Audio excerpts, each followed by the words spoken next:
is what you got for me.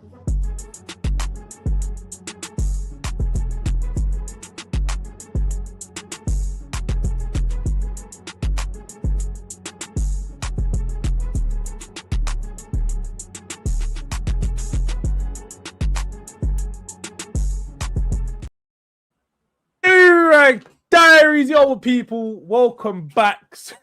Hey, before let me just address the elephant in the room. Blame Jay, because I'm seeing someone say this guy late again. Blame Jay, gonna get that out of the way straight away. And there is one person you don't see here. Blame that guy. You know what I mean? But Durag Diaries, big up to the people back inside. The Spurs season review is here. I've been promising it for a few weeks, and hey, we got a familiar face back. I don't know how long it's been since he's been on the channel, but pretty much the co-host of the channel for the start of this season and pretty much the whole of last season, your boy E.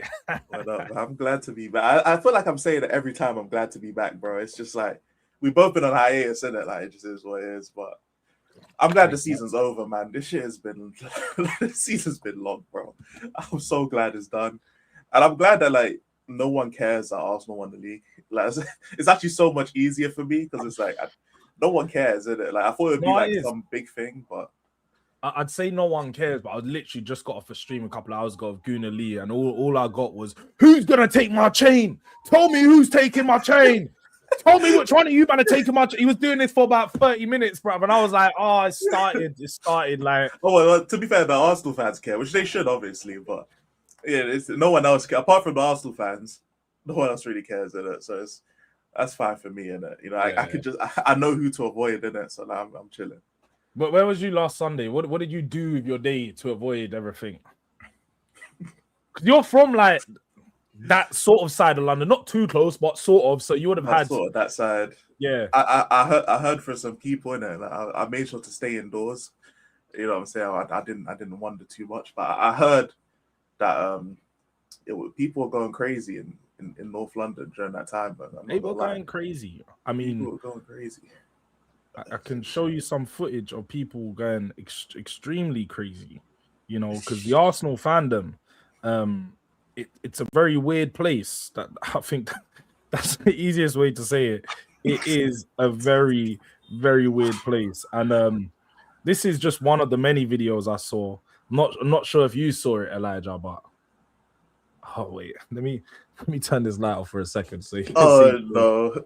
Oh no! Oh, I saw this yesterday.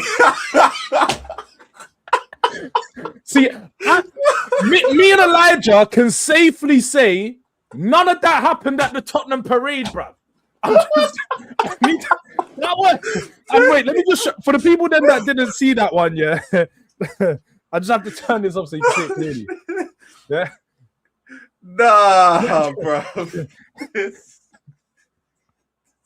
Yeah. This did not happen at the Tottenham parade. This was not happening. I just need to clarify. You see, like there was no that didn't happen at the Tottenham parade, people. People forget, like Tottenham is still the area of Tottenham. Like the area of Tottenham does not allow them activities, is it? Like when you get to like Islington and like Highbury, you know, and them type of places, it's a bit more fluid, isn't it, in terms of like activities that's allowed. A little bit more rainbows going on. I think the rainbow ends. Some people say the rainbow ends in Highbury, innit? Like so the sun shines a little bit brighter there, you know. Shines a little bit brighter over them sides, a little bit more colorful, you know. I don't know if people know back in the day when Sony done that advert. It was in Highbury, bro, when they're popping all the paints and all that, the rainbow thing. It's in Highbury. They love that over there. So shout out to them, man. They could do that over there. But I'm just saying, Tottenham, there weren't none of that on Seven Sisters Harold. We didn't have none of that still. None of that was gone in our trophy parade, did it?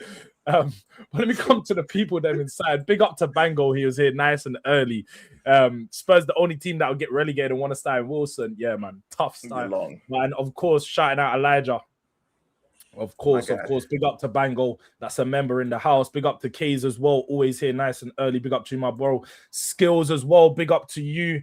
Man said say big up to the champions. Big up to you, Skills, I'll say. It's money sleeve season. It is. We gotta wait and see what happens, see if there's any money sleeves. Big up to Jamie, who was here on that. He would tell you Gunali has been unbearable. He's been unbearable. From an Arsenal's point of things. So yeah, they are having their moment. Why are you not talking again? You do know, and this is what Arsenal fans are crazy, and comparisons are mad. There has been no confirmed numbers of your parade. There literally was a report coming out. The Met Police have not confirmed any numbers for how many people attended the parades. I ain't heard nothing about 1.6 million. But you keep telling your lies and thinking it was 1.6 million. To be fair, like they because obviously, you know, there's some rainbows over in Highbury. Like some people they identify as multiple genders. So they probably counted one person as like 6 people. And that's 6, bro. You know, so, them man there that are giraffes and that, like you know, there's more. You know what I'm saying? It could have really just been like 10 people at the parade, and it's like they identified you know as 160,000 genders, bro. Like we don't know. We all know because we saw plenty of videos online. There were so many people at the parade. Like half of the parade weren't even real Arsenal fans, and that's the problem with their club. They were just girls turning up to. They thought it was carnival, bruv. There were literally bare people that heard day party. Imagine your parade being a day party, bro. It's literally a link up. Your parade was a link up for everyone. Like, as much as you guys think that was cool, that's not cool. Our parade was a Tottenham celebration, and I'm glad we spent a whole day celebrating Tottenham, not celebrating the fucking weather, bro. Because that old man was doing at your team. That's all that was happening at the Arsenal team, you know. But let me quickly catch up so we can go into the Tottenham season review and add all of this. Big up to Ghosted in the building. Big up to the bun man as well. SLD Jesus, what's that? It might have been, bro. It might have been them after the final. Cause yeah, it's always these avid church man, them, bro. It's moving crazy, bro. SLD, where does this come from, bro? That might be days of breakout, bro. I have to give it to you. You're definitely the funniest guy I have in the chat across all of the fucking YouTube chats. I've been saying this for a long time, but he be saying some mad wild shit. Always early in the morning, 9:30. He's talking about gyal, he's talking about pom pom and all of the mad things. But definitely, Jay, shout out to Specs because there's definitely 1.6 million lies going around. That's all it is, man. 1.6 million lies. But yeah, man, look, what we are here to do today, the most important thing is talk about the season. Digest the season as a whole. You know, what were the takeaways? What were the really bad problems? What were the things we can't see next season? And is there any good things to take into the next season? And just taking us back, I suppose both of us. Eve, do you know what? First of all, give us where you are at now. How you feel now about the season, and then we'll take it back. That's the best way to start, actually. I'm guessing we're gonna be serious. We're gonna be serious with this stuff because I don't think we'll ever have. Let's be serious and unserious. You know what it's like, man. Yeah. We're just gonna be floating between. If you guys don't understand and it's the first time you've been to Jords and Elijah show, then you're gonna have to dissect when we're trolling and when we're serious. Yeah, you just gotta dissect for yourself. But I'm glad the season's over. But it's just been if there was like someone who like a genie who made a wish, bro. Someone wished for the downfall of our club, innit? Because like everything that could have went wrong this season. And we thought it was like that last season. Nah, it was this season. Everything went wrong. We're talking about the bad decisions from up top, the condition of the players, the managers, everything. Even the fucking fake parade that we did before the Forest game, which we lost 3-0. It's like everything that could have went wrong for us this season. And we somehow still stayed up. We still somehow crossed that 40-point threshold after all of that, innit? So the only thing I can say is, bro, you're going to have to do more to take us out, bro, than to do that. You're going to have to make it harder for us to go down, innit? Because I don't remember the last time another team needed 40 points to stay up, but it must have been a while ago. I don't remember another team needed 40 points. But everything went wrong, man. Like, players kept going down injured. We didn't really have like a full squad of players. So like by the time other players come back, you see the players who've been playing all those minutes, they go down with injuries now. You know, we've always had maybe like 13 to 14 senior players available, like basically throughout the whole season. And part of that is because we didn't really like fill out the squad in the summer. And in January, we signed one player who could actually play minutes. it was just shit from top to bottom, to be honest, man. And we had a shit manager, and then we replaced him and got another shit manager, and then replaced him and actually got a decent manager. Now, the question is, yeah, if the board don't back him, he'll just walk though. He's Italian. We know what these Italian managers be on, fam. Him, Maresca, Conte, all these managers, bro. That man just walk out. They'll call the board shit and walk. And De Zerbi will do that. I don't even know if he'll wait until next year to do it, but he'll do it at some point if the board is on bullshit. But I'm just glad the season's over because this was bad. It was very bad. It's awful, man. I feel like I never, ever, ever pictured that we would be back here. Because obviously there's been times when Spurs have been battling relegation. I remember when we were younger, in the early years, there was times Spurs under Juan de Ramos, we flirted with it. Under Harry Redknapp, we flirted with it during seasons. But to think that at the place where we're at now, to be so, because we are a huge club now. Like compared to 20 years ago, Spurs have just gone leaps and bounds ahead of many, many clubs as a size and so on. And to think that we're back now 2 seasons, back-to-back 17th, I couldn't imagine this going this way. And I concur with a lot of what you said there, man. I think this season has been awful, to say the least. Every single thing went wrong. And you weren't even lying, everything from the managers that came in to the physio staff that came in, because we changed everything. Like people acting like we had new medical department come in just last year or this time last year, early on last year. I remember when Andrew's there, we had people come in. Yeah. New sporting director came in. You had Paratici go, and then Paratici came back. And then you had Vinay come in, and you got all of these new pieces going into the season that we thought was going to give us a new lease of life. But it went so horribly wrong. And to be fair, it didn't start so bad, but it was like as the season went on, it just got worse and worse and worse and worse. And a lot of the times, it's just like we don't help ourselves, innit? And I think for me, I wanted this season to be done months ago. Like I was halfway checked out. If I didn't, and again, it's because I actually like the people I go on panels and so on with. If I didn't have those panel shows and stuff, you guys wouldn't have seen me on YouTube at all. Like there's been many seasons where Spurs have been 6th and 7th, and the last month or two of the season when I didn't have my own channel, I just disappeared from panel shows. I'm like, bro, I can't be outside. If Spurs ain't going to be doing something of real worthiness, then there's no point sitting there just coming online, talking and watching the games, because it gets boring, innit? It's a long season, but we've been here, we've got through it. And one thing I will say is that the last couple weeks of the season it was a nice ending. It was, if there was any way to end the season, it was nice that it did end the way that it did. Obviously, we know the celebrations at the end of the season were more from a place of relief rather than we actually were happy. I think a lot of Spurs fans just picturing ourselves in the Championship was a very, very dark place. And I don't know about many other fans, but I genuinely was looking at it, was like, I don't know if I'm going to have the same love for football ever if we go into the Championship, bruv. Because I don't know what people... Championship football is crazy. To go down to Championship and then come back up to the Premier League, I still troll City fans on going into the Championship 20 plus years ago. Spurs will take a long time for me to even get over the fact that we was in the Championship.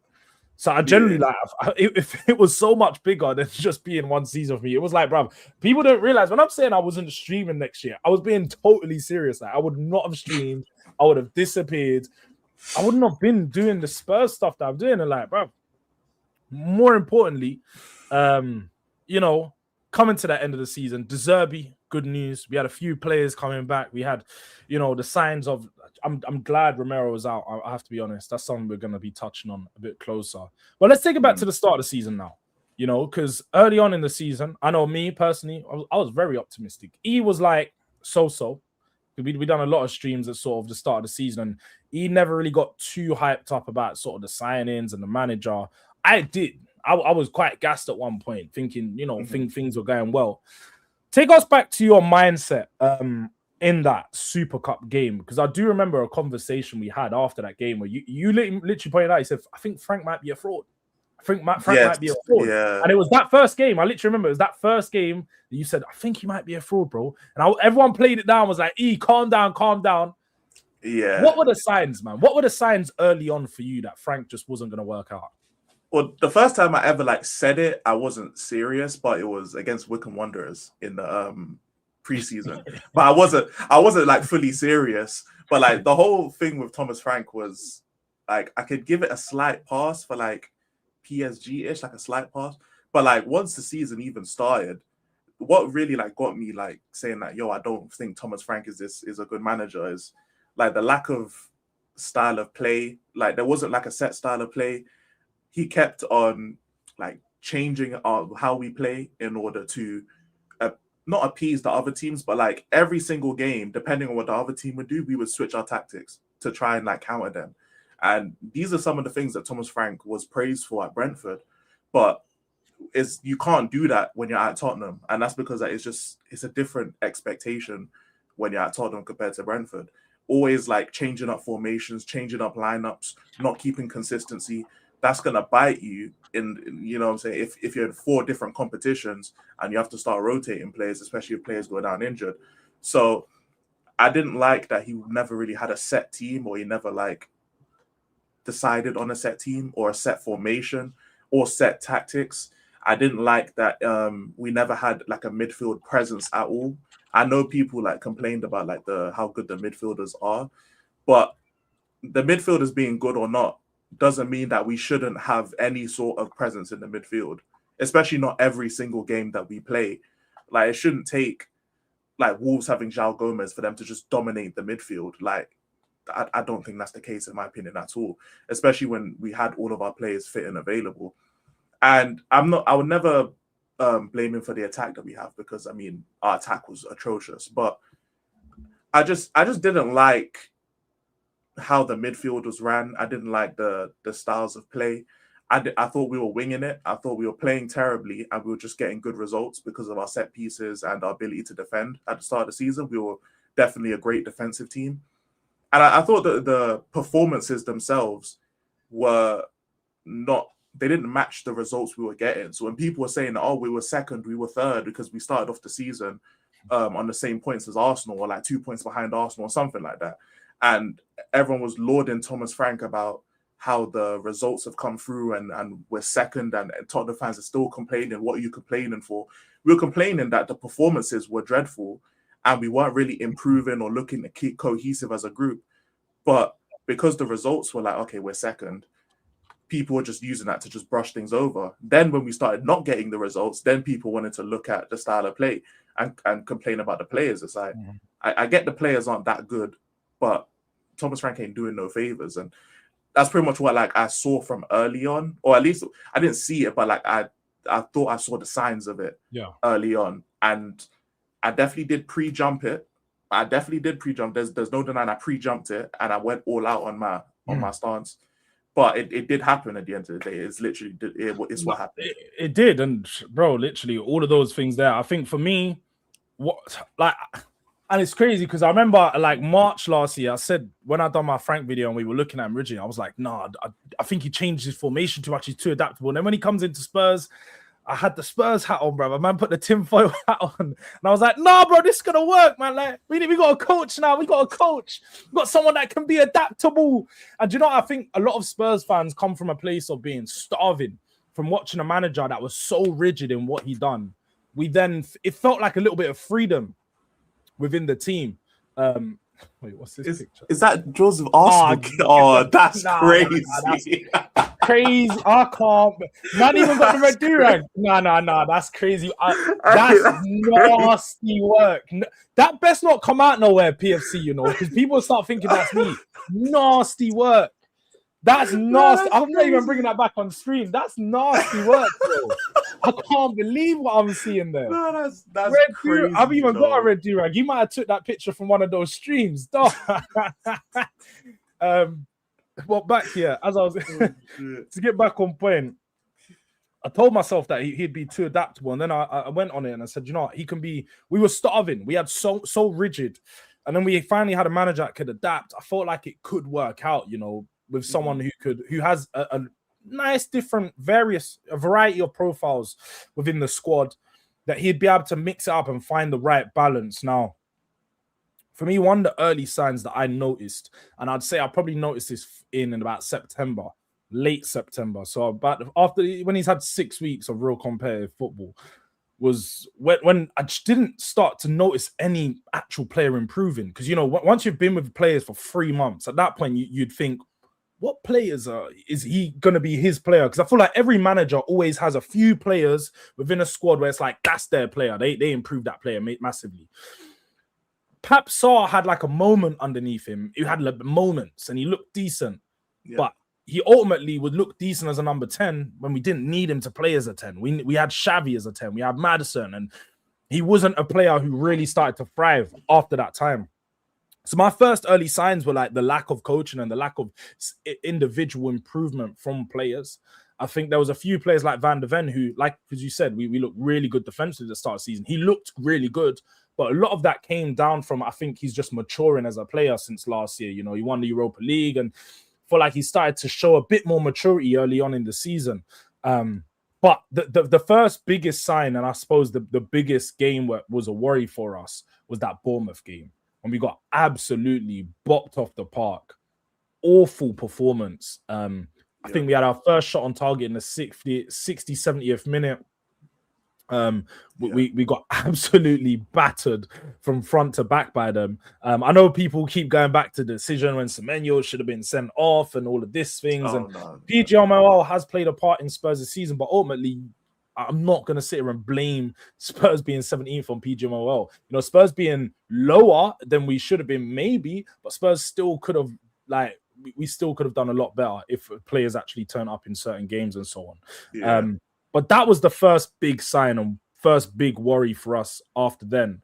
And I remember after that game presented a huge problem for you because we started to argue after that game. I think that was the deciding game. That was the first game where you actually said he's really a fraud. And that there's sort of players and the way that we're playing is not working. You started to point out a lot of the issues.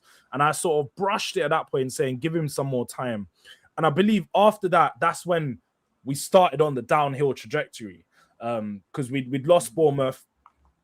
We'd then lost. Oh, no, wait. Sorry. No. We were all right after that. Yes, it was a few games after that because we played the Champions League.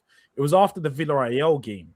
I remember. Sorry, let me get the dates. Bournemouth was definitely when I started saying he was a fraud. It was definitely that game. Yes, it wasn't until I think Aston Villa where we lost. I think after Aston Villa we lost, we then started like really losing games like in the Premier. I feel like the problem started. It was pretty much it was that Bournemouth game because when you look at it now, after the Bournemouth game, we beat West Ham. But remember, they went down to 10 minutes the second half, and that really changed the game for us in that game, the 3-0. And then we had that 1-0 against Villarreal with the own goal, an awful performance. I remember bad game from Pap Sarr and Gallagher. Brighton and Wolves and and then we started to have all the problems in. I feel like that Bournemouth game is actually where it started. When we look back now, the Bournemouth game was where the first issue started, and that's where it sort of Frank started to go on a downhill trajectory. But even through this time when it was tough because it was a first new manager. When was the first time of when you actually said, "Yo, like this is not it. Like this manager's got to go"? Because I remember you were pretty late on it. I was pretty late, to be fair. Yeah, the first instance for me where I was like, "Okay, enough's enough," is the Arsenal game when we lost 4-1. The first one, where we lost at home 4-1, and it's because of his. I don't even wear a durag, bro. You gotta take the durag off. Diary. Bro, you gotta take the durag off, bro. I don't wear. That's Jords' thing, bro. But for me, it was when we lost 4-1 at home because our approach to the game, I was like, okay, there's no saving this because like I try and give a manager every out, innit? And I've always like maintained because I was someone who was saying before the season I care more about performances than results, mainly because I never thought we'd be in this situation. I thought we'd be like around mid-table to maybe like fighting for like a Conference League spot or something like that. But the Chelsea game, we were terrible in that game too. And I was like, you know what, it might be time. But it was really the Arsenal game that like was the final nail in the coffin for me. I was like, okay, cool. Because of the way we approached the game. Like we started off with what were we playing, like 5-3-2 or something like that. And we never even tried. As soon as the game kicked off, we were just camped in our box. We literally didn't attack their goal for the whole game. I think Richarlison scored a halfway line goal, something, and that was our first shot on target, and that was the 70th minute. Like, we literally just went the whole game, with not even trying to attack them. And that's why, like, I wasn't too upset about the Igor Tudor one, is because at least we attacked them and we tried to, like, show some fight and energy, whereas the Thomas Frank one, we just sat with a 5-3-2 and didn't even try to build up or do anything. But that was the final game when I was like, okay, cool, this brother has to be sacked, in it. And then I kind of after the January window, I kind of laxed on it a bit, and that's only because the board should have sacked him back then, innit? Yeah. And the way they had done the whole thing is like they're gonna back Frank, because remember they'd come out and said they're gonna back Thomas Frank in the January transfer window. This is their guy. This is like the first season of Arteta and all of that kind of shit. And that's what they were trying to make it seem like. This is just a process and all of that. So then I'm like, all right, cool. Let's see if they back him in January. And they don't back him in January. So now I'm like, okay, cool. So you haven't backed him in January. So at this point, like, what's going to happen? Like, you can't sack him now, because what's the point of keeping him all this time just to then sack him after the window, and then they sack him anyway? So, like, because I remember we had talked about it, like, around the start of the new year. You fully Frank out, and then I was like pump faking a bit. Yeah. And you were like, Elijah, why are you pump faking on being Thomas Frank out when you was calling this guy a fraud? And my whole thing was just because they should have sacked him November. Yeah, they should have sacked him. And they took too long. And then, no, because I was with you. As much as I wanted him sacked, at that point, I was on the base of, look, if they can sign some players from it and it improves, cool. Like, I'll happily be wrong. But it was that Arsenal game, I think most Spurs fans, probably because it was Arsenal, it was more emotionally driven than maybe logic. But we was already in a bad run of form, and the Arsenal game sort of just cemented how bad we are under this manager. But I did want to ask you, just on that Arsenal games and the 2-4-1s, what's worse, the 2-4-1s or the 2-5-2s? Because they were both back-to-back as well. That's what's bad about it. They were both back-to-back. I think it's this one, mainly because, like, those two losses really... It wasn't like those two losses put us in a relegation battle, but the fact that we were this deep into a relegation battle, and part of the reason is because we were getting spanked like that throughout the whole season. It's like... And then Arsenal went on to win the title as well. It's like, off the back of all of that. Because if we had done at least something and maybe gotten draws, if we gotten 2 draws instead of giving up 6 points, City could have won the league. You know what I'm saying? It's like we took 4 points off City and gave Arsenal 6 points, and that was the swing for them winning the league, innit? So it's this, you know what I'm saying? Like, so this feels way worse, and we needed all 4 points, or else we would have gone down. So we really needed those points from City, and I feel like this one's just worse given the whole context of the season. No, that's facts. Definitely. I think the 4-1s are a lot worse. I think just the way that we went out, at least in the 5-2s, we had a good half of football in both of them. At least we could celebrate that half. Like, we were 2-0 up in both of them. We actually looked good, and Arsenal were just the better team on the day. But these ones, we got absolutely spanked. I mean, that first 4-1, I think the Eze is what made it a whole lot worse, because Eze, yes, Eze again, he could have had 5 or 6 goals that game. Like, that first 4-1 was so bad. I don't think I've ever seen Tottenham be battered like that so bad. Yeah, apart from maybe when we played Barcelona it was Bayern, I think, in Wembley when they Gnabry just every shot, the man took a shot and it went in. Just every single shot was just flying in like 20 minutes. That's like those. Yeah, it was like that Newcastle game as well, but. I think for me, the nail in the coffin after that Arsenal game, gave me a little bit more time, was the Newcastle. That 2-2 game, I'd had enough. I had enough because the way he was speaking after the game, the way the Spurs fans sort of celebrated the game, a lot of people were happy after the game. I was fuming because I couldn't believe that, again, we'd been saved by our centre-backs. I think that was one of the earlier signs as well that a lot of us, I can't say we ignored, and I think Arsenal fans done it as well quite a lot of this season, is like, when things are going well, you don't really care about something like, your centre backs are scoring most of your goals, because things are going well, they're scoring the goals. What's the problem? But when things start to go bad, and you're like, my strikers have got 2 goals and my centre backs got 7, it starts to become an issue, because now you can see where the problems are, like, starting and ending. Like, you're not scoring enough goals, so you're not going to start winning games. Your strikers and your forward line isn't doing the job. So yeah, I think for me, that Newcastle game sort of put the nail in the coffin. But it's strange because the weird thing about this season is we were good in Europe, man. We were fucking good We in Europe. That were, was one of the most frustrating things, I feel like, because there actually wasn't one game in Europe where you watched, or I mean, there was a few games where we didn't perform great, but there wasn't one game where we got battered or we didn't deserve to be where we was. And we ultimately got into a knockout stage where we was unfortunate due to a few errors that we'd also ultimately lost to Atletico Madrid. Kinski, but the European football was fine. It was good. It was flowing. I feel like we had a decent run in there. What do you make of our home form? Because that's getting onto that is in Europe, we're still unbeaten in 7 years at home. Like it's mad. Yeah. For the last 2 years, we've been unable to pick up points at home. At least the last 18 months, I should say. We've been unable to pick up points at home. Mm-hmm. Where do you think that problem lies? And do you think it's a manager problem, a player problem, a club problem? What do you think it is? I think it's a mix of the confidence of the players and also the but in terms of like the style of football that we are best suited to playing in terms of this current squad.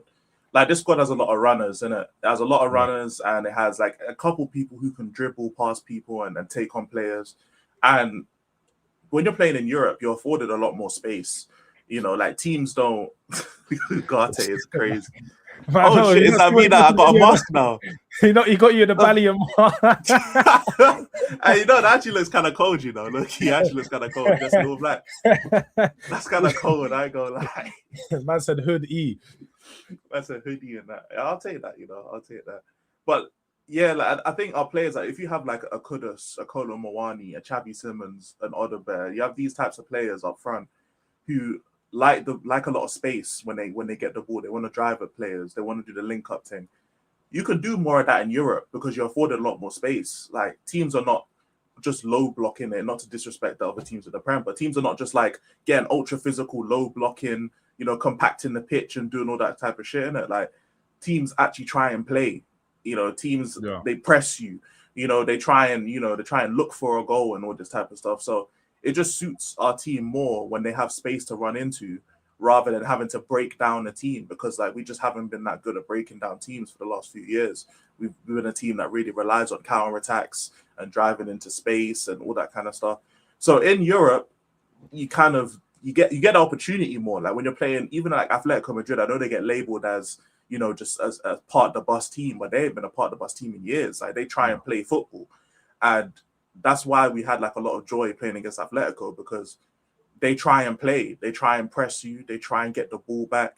And when you have runners in the team, you're able to create space and create opportunities. And you'll see like in the Premier League, especially when we had the ability to sit back and counter, we looked a lot better. Like when I know like the Leeds game when we won 2-1 away, like that was when Leeds had, I don't even know if they had a lot of the ball, but like they looked dangerous and they pushed forward and we were able to counterattack with Tel and Kudus and Odebear and those type of teams. And like when we were playing against Copenhagen, and I know Copenhagen is shit, but like that front four of like Kudus and Xavi, Odebear and Kolo Muani, they're actually playing football and doing link up and tiki taka and all this shit.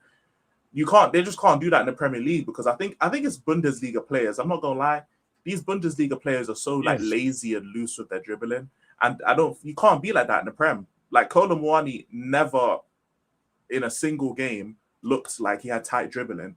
Like the ball was always so far away from him. You know what I say about these man? I say these man dribble like they play with a D-pad, fam. That's like generally they dribble in like straight lines. They take heavy touches. I think because they're so used to having so much space in behind. A lot of the times, Bundesliga players, because the one thing when you watch goal compilations, you watch compilations of players in Bundesliga, it's always them just running one-on-one through a goalkeeper. Or there's one or two players, they're cutting in and there's bare, like they'll cut in from the right off the wing, score a good goal. But it's because there's bare space in front of them. There's nobody blocking them. It's not realistic like the Premier League when you cutting in, there's still 6 players to get past. Yeah. Like, them man don't know how to dribble. They don't know. I'm so far off signing attacking players from the Bundesliga. But sorry, that's why so many Bundesliga players, like you got to fix it up now, or you're just going to be labeled a bust. Like players like Kai Havertz, I obviously know Kai Havertz has contributed to winning the Prem, so shout out to him. But players like him who like they didn't really like fix up their dribbling habits, and it kind of switched over to the Prem, and they were losing the ball. Players like Timo Werner, same thing. And you see, even when Florian Wirtz and even Xavi Simons came to the Prem, that's part of the reasons to why they were struggling so much and they couldn't really get into games, is because as soon as they're getting on the ball, they're losing it. And I know like physicality was the main thing people mentioned. It's not really just physicality.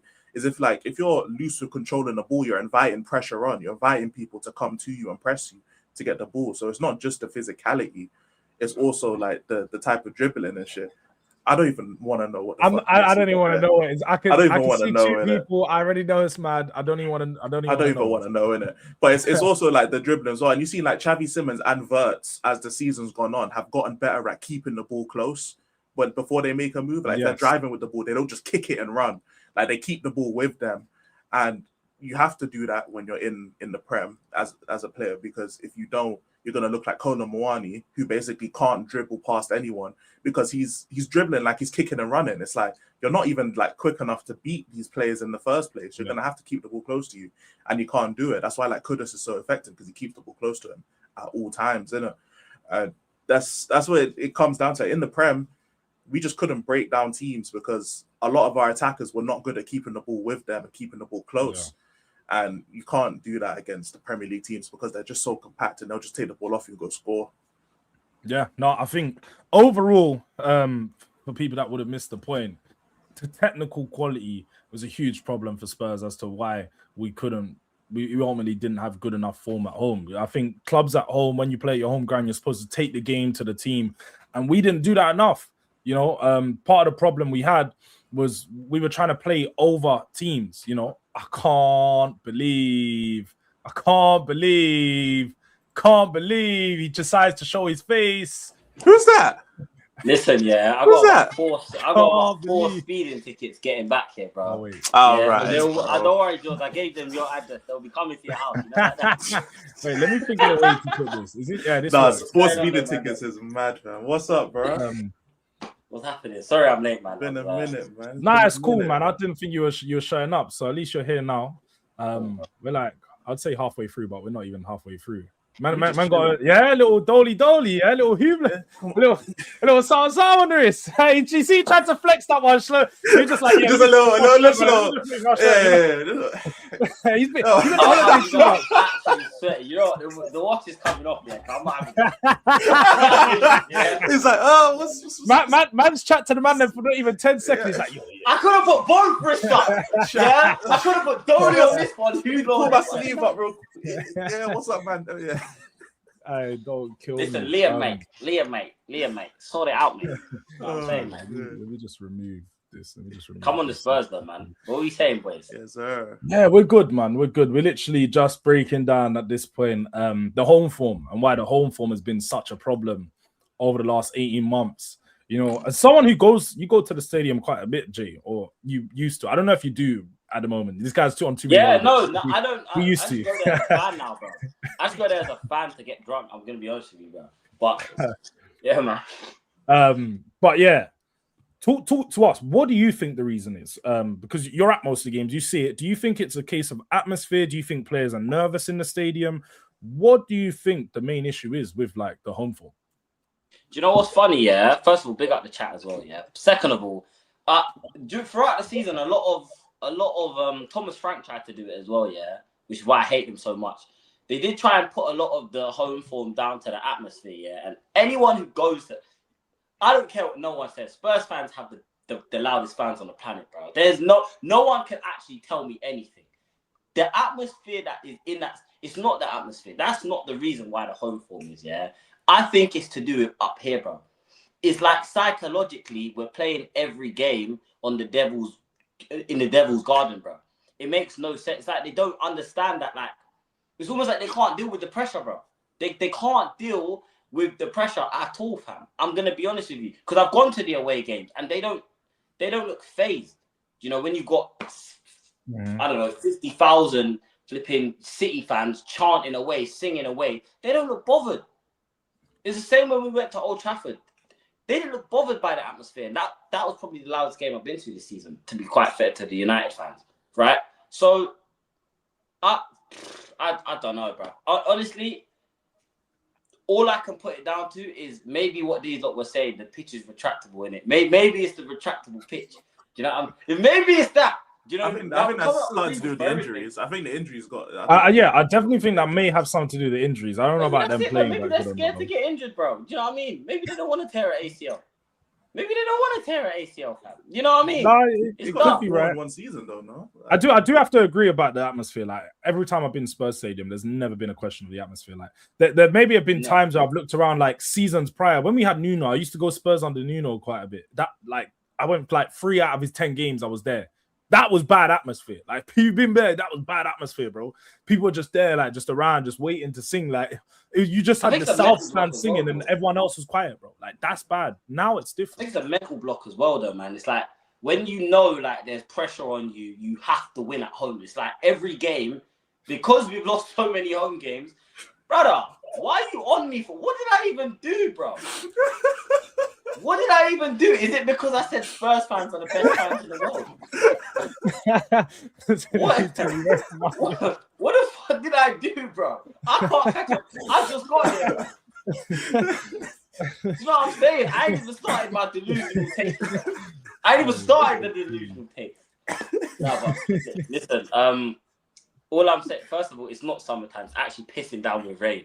It's actually hammering down with rain. But I think it's a mental block, man, because like it's almost like because they know the pressure is on them, you have to win. You have to win. Every game has almost become a cup final at home, which it shouldn't be. In reality, it shouldn't be. They shouldn't have that much pressure to go and win a game at home where it's like draws are feeling like losses now. Do you know what I'm trying to say? And then a loss feels worse than a loss. Because if a draw feels like a loss, then boy, I don't know what's the loss supposed to feel like? It's supposed to feel like, you know what I'm saying? So I definitely think that has something to do with it as well, man.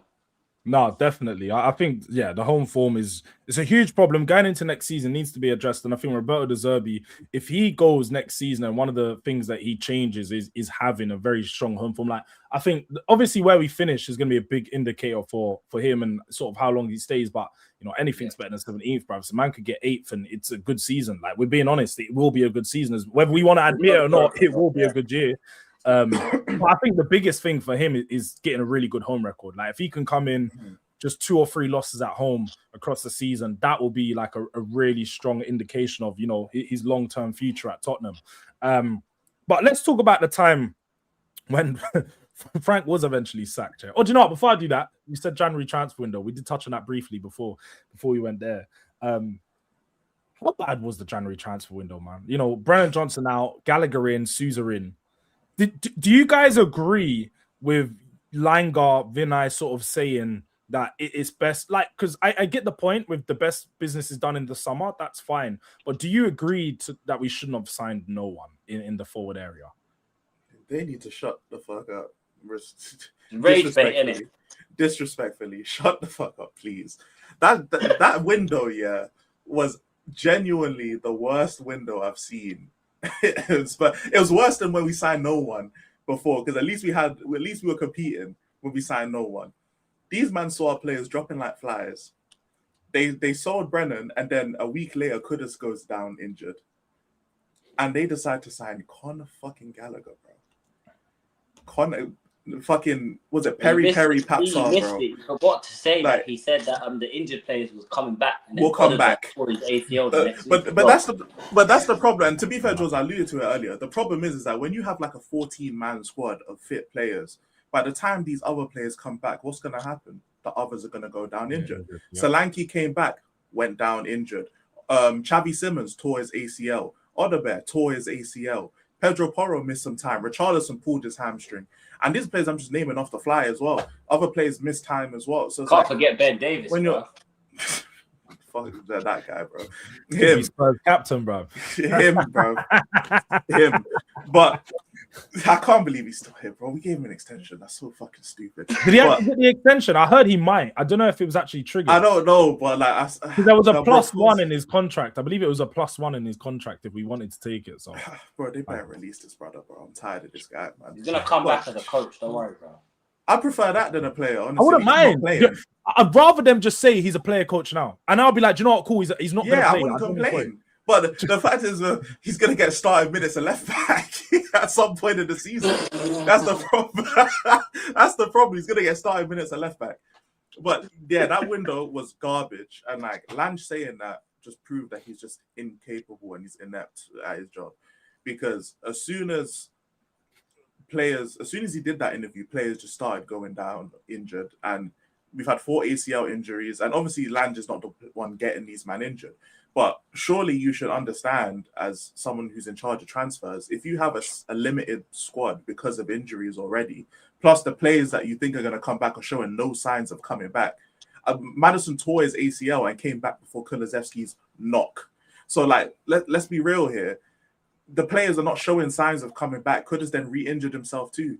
You have to be proactive, even if it's loan players and it's a 6-month loan and they go at the end of the season. You have to show at least some form of like proactiveness. We only really spent, what was the net spend? Like 12 million euros, something like that. That was the net spend because we sold Brennan for 35 and we got Sousa and Gallagher.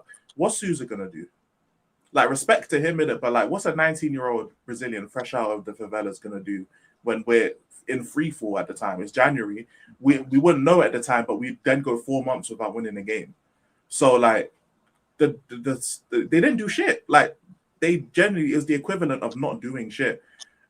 And yeah, Lange, Vinay, fuck both of you, innit? Honestly, just fuck both of you. What about you, Jay? Boy, I made my feelings pretty clear in January how I felt. Yeah, they set us up to fail, bro. They knew what they were doing. That's why I feel like maybe there's some like brown envelope under the table stuff going on, bro. Because how can, before January, we had 7 first-team injuries. 7 first-team injuries, bro. Yeah, and you go into the window, yeah, knowing that we've got 3 goalkeepers on the bench, bro. 3 goalkeepers on the... That's how dire our squad is. We've got 3 goalkeepers on the bench. Brares that they don't have a picture on FIFA because we don't know them, because no one knows them. Respectfully, no disrespect. You're a young prospect coming out the academy, bro. We're not supposed to know who you are. Yeah, that's the truth. And these guys come out and tell us that we're fine. We'll be fine.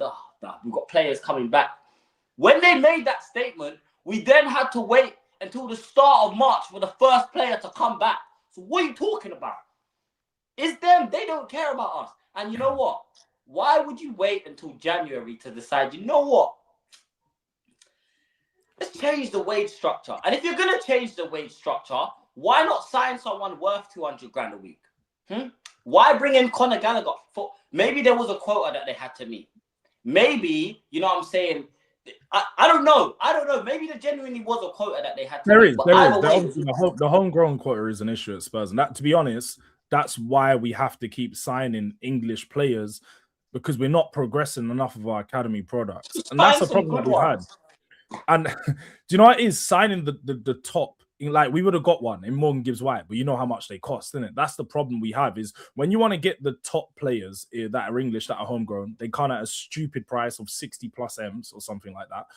Or the only other solution is to start promoting some more players through the youth academy, which Spurs have just notoriously been bad at. Now, I do think that there's a part to say that, you know, there's not really been many youngsters that have left Spurs and gone on and done mad things. So clearly Spurs haven't been wrong in not giving them opportunities. But at the same time, sometimes you give some of those guys the opportunity, they grow with the squad, and they could be squad players. You just keep them around. Like, they don't need to be world beaters, bro. They just need to be able to contribute to a decent level. But that's obviously Jords, why. Yeah, Jords, you see what Roman said there? What comment is it? What comment is it? And they told us they tried to sign Semenyo. Bro, Semenyo rejected us before Spurs even contacted Bournemouth. They keep lying to us, George. They keep lying to us, man. You know, the one thing I didn't like about that saga with Semenyo was it was very clear beforehand that there was bigger clubs in for him. So it should have been made clear to Spurs, you know, to them, like in their own head, okay, we're not getting this player. And then they said, oh yeah, but we offered him a really attractive wage packet. He was going to get more money than anyone else in the team. That doesn't make it any better, bro. You knew you wasn't going to get the player. You done the I tried thing again. And, you know, we've been Spurs fans for too long. They've done this for too long. I remember with Dybala, we tried, you know, with Savinho, Eze last summer, we tried. Bastoni, we tried. There's always we try. It's never enough. We're doing it. So there's just, I think with Spurs far too often, it's too much false promises that aren't lived up to, or too much, we've tried to do this and it's not worked. You have to just do it. But let's just move on into the sacking of Thomas Frank and hiring of Igor Tudor. You know, Tudor is Tudor, as many of us were saying at that time. It was very daring, you know, and an extremely bad decision made from Spurs. I think all of us, away from the fans that were just trying to be positive, I think me being that one, all of us knew at that point when we was all having private conversations, why are we getting a manager that's never managed in the Premier League? Why are we getting a manager that's never even been at a club for a few years? Why are we getting a manager till the end of the season when players are in a relegation battle? There's too many things, too many reasons as to why this won't work. But still, Spurs went ahead. They tried it. And one of the worst things about it that made it worse for me was when and got, because we heard about the links to Tudor at the start of January when Paratici was still at the club. Paratici leaves the club, and what do? You go get the guy Paratici wanted, and he's no longer at the club. It's stupid decisions being made by Spurs. But chat to me, Jay.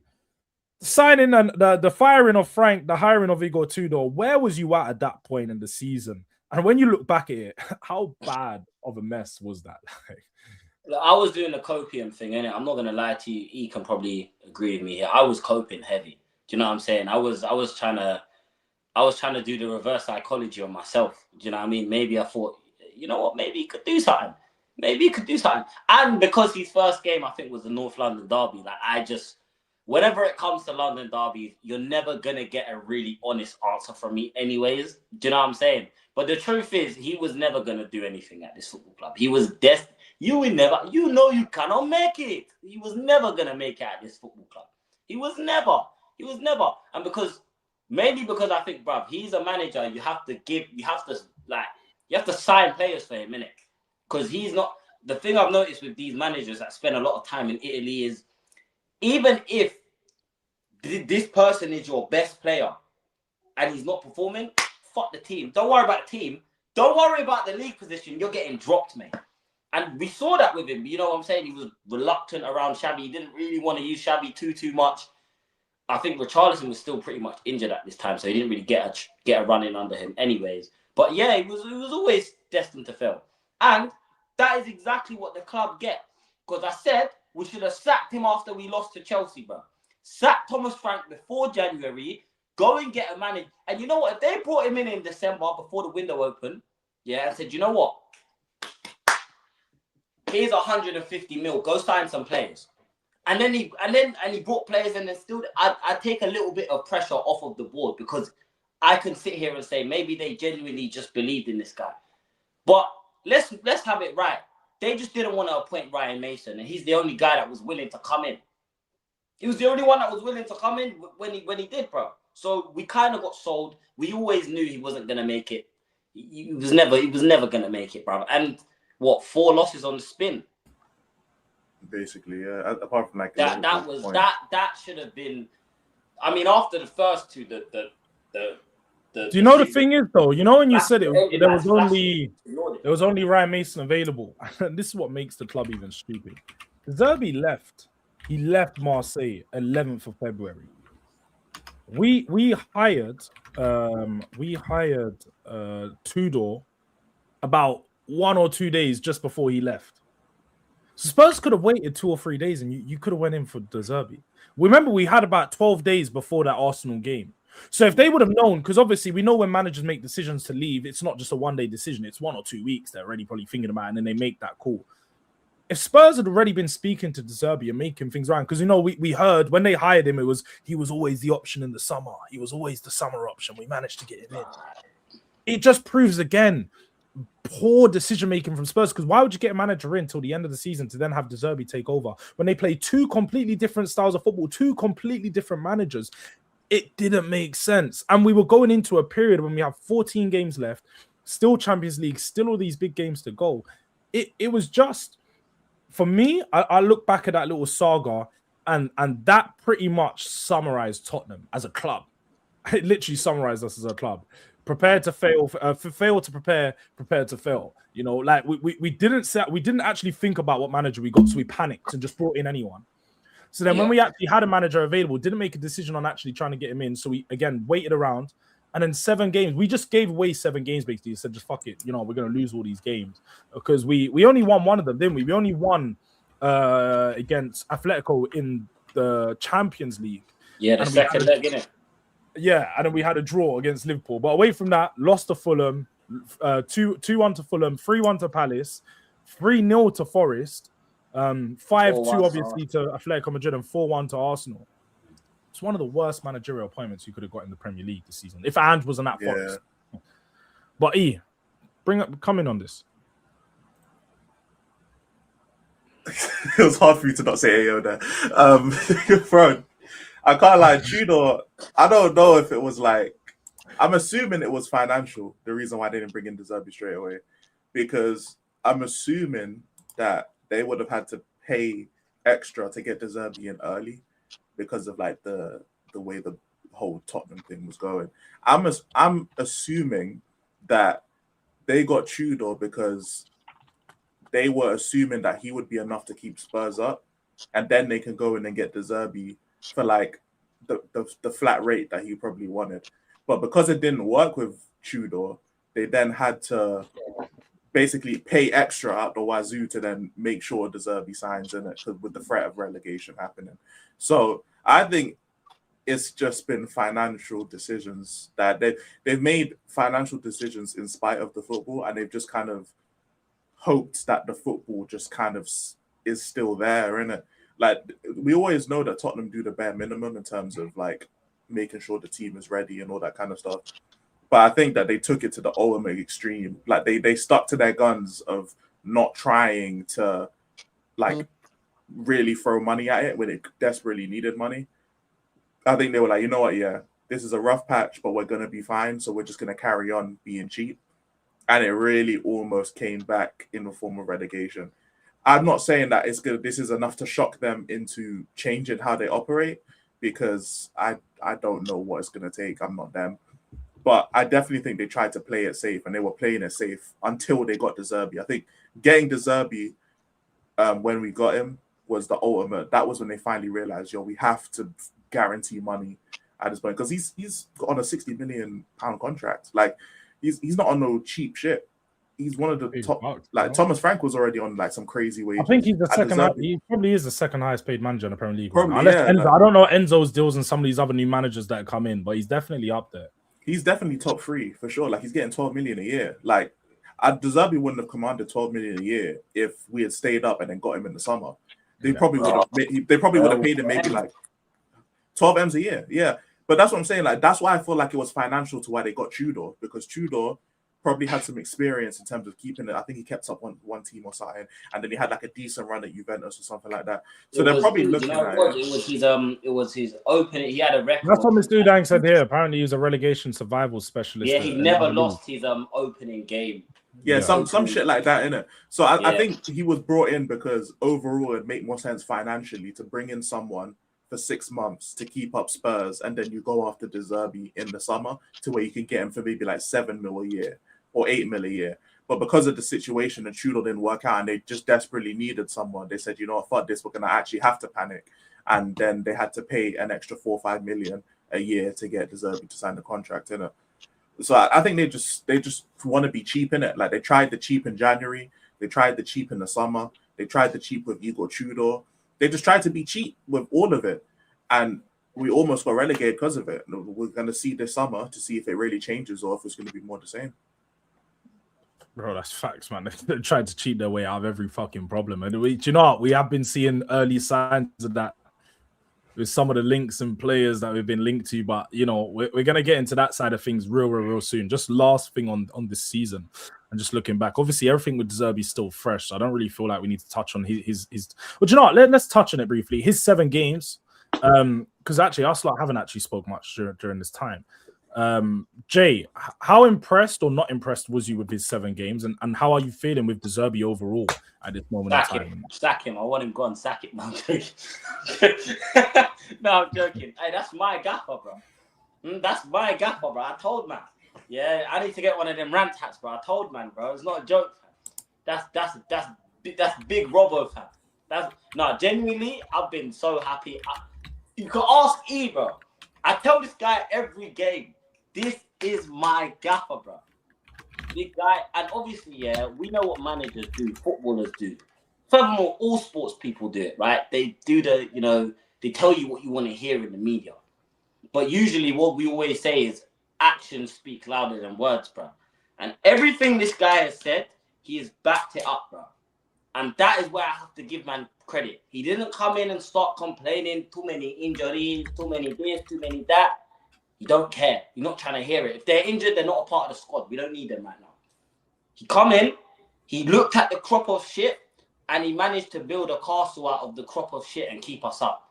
Do you know what I'm saying? The other managers, you got Igor Tudor coming. His first interview, he's throwing everyone under the bus. Before he's even taken a training session, he's already crashing out because of the state of the club. I wanted a manager to come in, look at the state of the football club, understand that this ain't good. You can win 10 games in a row. This isn't gonna fix. It's not gonna be fixed now, and just get the job that needs to be done. He come in, he done that. Did you see De Zerbi pull his pants out? I don't know about all that in it. That is all mad. Whatever method of training I don't watch them type of training videos. Let me just say that. I don't watch them type of training videos. Okay, you know what I'm saying? I don't know what websites you found those on, Bango. We need to do age verification for those things. I don't watch those. You know what I'm saying, broski? Man, like I don't know about all of them training methods, yeah. But what I do know is that De Zerbi has come in and he's embraced what being a Tottenham manager is about, and he's also given the fans a lot of praise, bro. Which is something that which is why I hate Thomas Frank, fam. He don't know what he put us through. He don't know what he put some of these fans through. You got us flipping parading before games on lampposts. They had to call a fire brigade because someone was stuck on top of the stoplight. He couldn't get down. That is the extent that we were taking it. And what? You're going to just, no appreciation, bro. None of that. De Zerbi's come in and he's shown us what being a Tottenham manager is about, innit? So, yeah, he's got my full support. Listen, hey, if he wants to sell Maddison, sell him. If he wants, whoever he wants gone, get them gone, bro. Furthermore, if he wants to change the colour of the kit, let him do what he wants. Give him the keys to the palace. I ain't going to say what I think, innit? But just know my prediction for this season is going to shock everyone. These guys on some Deji shit, bro. Jesus Christ. I was just on stream with Deji as well. You were saying madness, bro. The guy, I just had to sit there and smile and be like, yeah, man, Deji's right, bro. I was thinking, no. Like, not this again. Not this again. Fuck it, bro. I mean, Wait on it. The games we won, so like we beat Wolves. We were 2 minutes away from beating Brighton. We beat Aston Villa. And we beat Everton. And I'm not gonna be the look at this guy reverse. This guy is so shameless, bro. This guy is so shameless. Now, Everton and Aston Villa, two good teams. Those are two very good wins. But what I liked most about De Zerbi was I could see a style of play. I could see patterns of play, or I could see them attempting patterns of play. But I could finally see and pinpoint players' deficiencies in terms of the De Zerbi system in general. And the thing is, like with Frank Wall and then Igor Tudor was just put the players on the pitch in a 4-4-2 and pray in it. And then even like if you want to go back to like Angeball and stuff like that, it's like it was hard for me to pinpoint the like specific deficiencies in players because everyone's just on free for all, you know. But like for De Zerbi, it was a lot easier to pinpoint like problems with the players on an individual basis. Yes, and you could really notice, like you could notice Sar's lack of positional awareness. I didn't notice it before because everyone was just everywhere, so it was hard to notice. But like the difference between Gallagher and Sar in terms of just awareness of space, those things are like that. It's on another level compared to both of them. It's something I never realized. I never really realized how slow Archie Gray is. I never realized. I really never realized. I thought he was quicker than that. But it's so many little things that like I notice now, and I'm like, oh, so this is what having a manager of a system feels like. You know, this is what, and it's the most like fundamental thing that we've missed for all this time. Just a manager with a system in it, and it's weird. And it's like I agree with Jane in this. I know we'll talk about transfers and stuff like that, but like I agree with Jane in the terms of like whoever he wants to sell him in it. Because in my opinion, these players stink of relegation battles in it, and the Europa League ain't enough for me to ignore the relegation stench in it. If he decides, you know what, James Maddison, you gotta go, sell his clock, bro. You know, so if he decides that X player, Y player needs to go, sell their clock, man, and move on, because you can only overlook talent, for so long. Some of these players are very talented, but if you're not able to apply it, then what's the point of you being so talented? Like that's why the fan base is so split on Romero, because he's obviously so talented as a player, but then he's half the time he's not engaged, the other half the time he's getting sent off, and then you'll have some great performances in the middle of that. And it's like, bro, I'm not in the mood to hear all that, bro. We need some form of stability. I feel like De Zerbi can bring at least some form of stability, even if he's not the manager to take us to Champions League positionings or to win a trophy or whatever it is. He's a manager that has come in. He can guarantee stability in the Premier League because he's done it already with a worse team or a smaller club or whatever you want to say. All you got to do is give him what he needs and let him stabilize the club. And even if it's mid-table, stabilize us away from where we are right now. And then if you think he's hitting a ceiling, he's hit a ceiling, you can move him on and bring in maybe another manager to take us further forward in it. But these players, they just think of relegation in it. So I wouldn't even mind the whole, like, I know you can't do a club reset and sell like 10 players, but I really wouldn't mind any of the players if any of them left. There's not really any player I'm looking at in terms of, apart from maybe like 2 or 3, where I'm like, okay, they have to stay. There's no way you sell them. The rest of them, they can go. Yeah, no, I have to agree. I think question though, who are the 2 or 3? Because I don't think anyone deserves to stay in this football club personally. I do. I definitely think there's a few players that deserve to stay. Maybe barring Madden, because he hasn't really played. I think all the injured players. If this, it's not fair to. Apart from Solanke, though, he can. No, Solanke can do it. But I wouldn't even be opposed to selling Maddison though.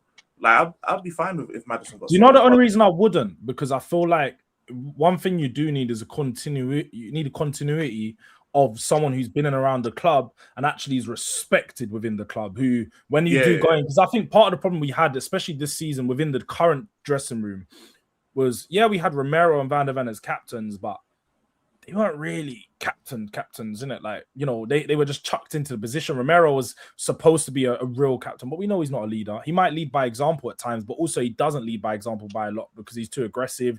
Probably turns up late. He's got that type of aura that he turns up late to training and shit like that. He seems like that type of bad egg. And we saw throughout the season, you know, I started to see Van der Ven become a super aggressive player, which he was so far from that, you know, and he started to pick up a lot of the bad traits that Romero had. He's starting to emulate it because ultimately that's your captain and you're allowing your players to do things that you're getting away with and they think they can get away with it too. So I have to agree. I do think there's probably, when you talk about players staying, I think Maddison's definitely one. And you guys know where I was at with him last year. I think we've missed him a lot. I think more than anything, we've just missed his presence. You know, Maddison, when I've watched a lot of his like YouTube videos since he's been with his ACL injury and stuff, and like just seeing him around the dressing room, everyone loves Maddison. Everyone wants to be around Maddison. He has the respect. Player, though, isn't it? He's do you know what it is? And that's it. He loves Spurs. I feel like you can't get better than a player that just loves the club. You need those players around and definitely those to lead. Maddison's one of them, man. So even if he's not starting every game next year, that's fine. Just have him around the squad. Let him be the leader. Let him be the guy that's going to be talking. Because all the young players look up to Maddison. You know, he's an English player as well. And I think that probably helps, having an English player that leads as well. I think Maddison's someone that we need to keep around. But away from that, I think some of the other players, I would agree. There's not too many that I'm like too keen on keeping. You know, there's a few obviously young and talented players and stuff that I'd like to see more from. The Bergwijn, Archie Gray, I'll be honest, I don't think it's through no fault of their own, but I have been disappointed with the lack of progress that they've had this year. Because for me, I think they progressed under Andrew. They've took a step back, both of them, this season. Like Archie Gray, maybe in the midfield has had a little bit more minutes, but we saw under De Zerbi, he wasn't really trusted. He played under shit managers, and he played most of Archie Gray's best football came at Spurs' worst point in the season. When we were playing the worst football, he looked the best. So as much as it's good that he looked good in those games, we never won any of those games. He didn't really contribute to anything. He contributed to hella losses. Whereas Bergvall, I feel like he's just been completely misprofiled by a lot of these managers. They keep trying to play him as a 10, don't really understand why. And I think he could be a manager, a player that, we're at risk of losing. Maybe because he wants to go elsewhere if we don't start to identify where he's actually needs to be used. And I think both of them, to be honest, we might be in a place now where one of them needs to go next season, whether it's on loan. They need time away to play consistently because they can't have 3 seasons at the club now where neither of them are now becoming a starter, because they're not becoming a starter this year. And what are they around for? We haven't got European football. We haven't got the extra games for these guys to be playing the minutes. So I think the squad overhaul needs to happen. But taking it back to De Zerbi, been really impressed with a lot of the things he does. He was a manager that I said, even when Frank was still in, I was like, people were saying, who do you want? I said De Zerbi. I wanted De Zerbi because I like a manager that comes in. And I know you mentioned it here about the Italian managers and how, they don't take shit. But I feel like Spurs need managers like that at our club, because our club is we have too many managers around that are yes men. And we know with Ange, yes man, it went wrong. Frank, yes man, it goes wrong. You need a manager that's going to push back on the club, going to push back on the status quo and let them be known that this ain't good enough, but also to the players. De Zerbi, if anyone's seen videos of him, he goes mental in training sessions. These players know that mediocrity will not be accepted under him. There will never be a point when players aren't running, they're not working hard, because he will hook them off the pitch and he'll let it be known. He will tell the board this player needs to be sold because he's got attitude problems.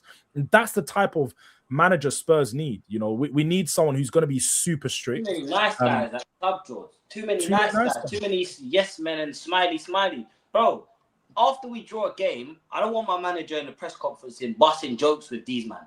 They're not your friends, bro. We're 17th in the league. What are you smiling for? What are you smiling for? Don't smile. And I'm seeing that with Thomas Frank, we saw it bears, bro. We're losing games and it's chewing the gum. Why? You aren't giving the fans anything to believe in, because all I'm seeing is we've lost our 8th game of the season. We ain't even in the new year yet. And my manager's smiling, right? As a player, I'm looking at that. I'm thinking, I'm not running for this, bruh.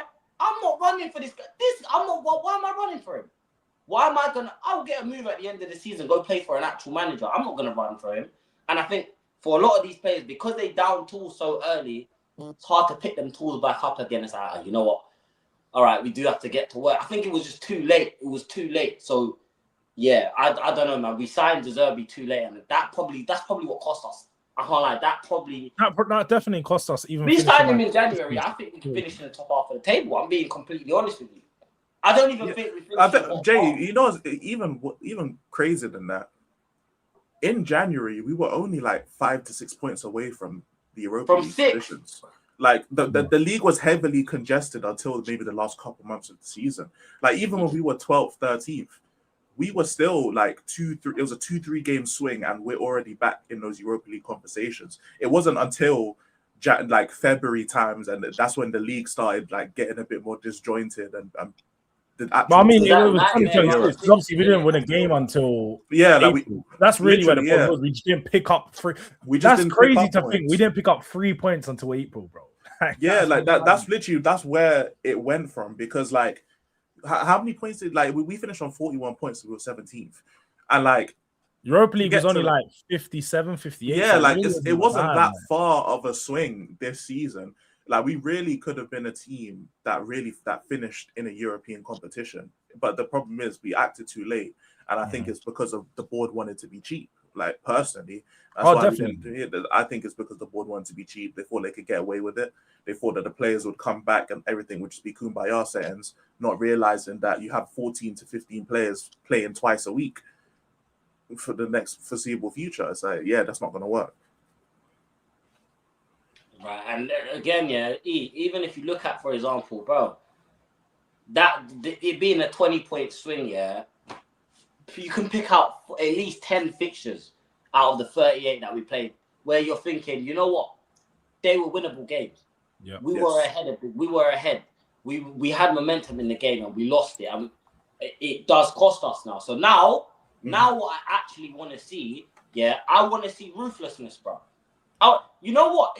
I'm not being funny, George. I know you're a fan of Berg. I'm a fan of Bergvall as well. If the club turned around and said, you know what, we're going to get 65 million for him, sell him now. I'll take him to where I you hear want it. to go. I do hear it. Get rid of him. And that's why I say, Because- like, I think. Go on. Finish. No, Go on. I was just saying, just because we put ourselves in a position where we almost have to act out of desperation now.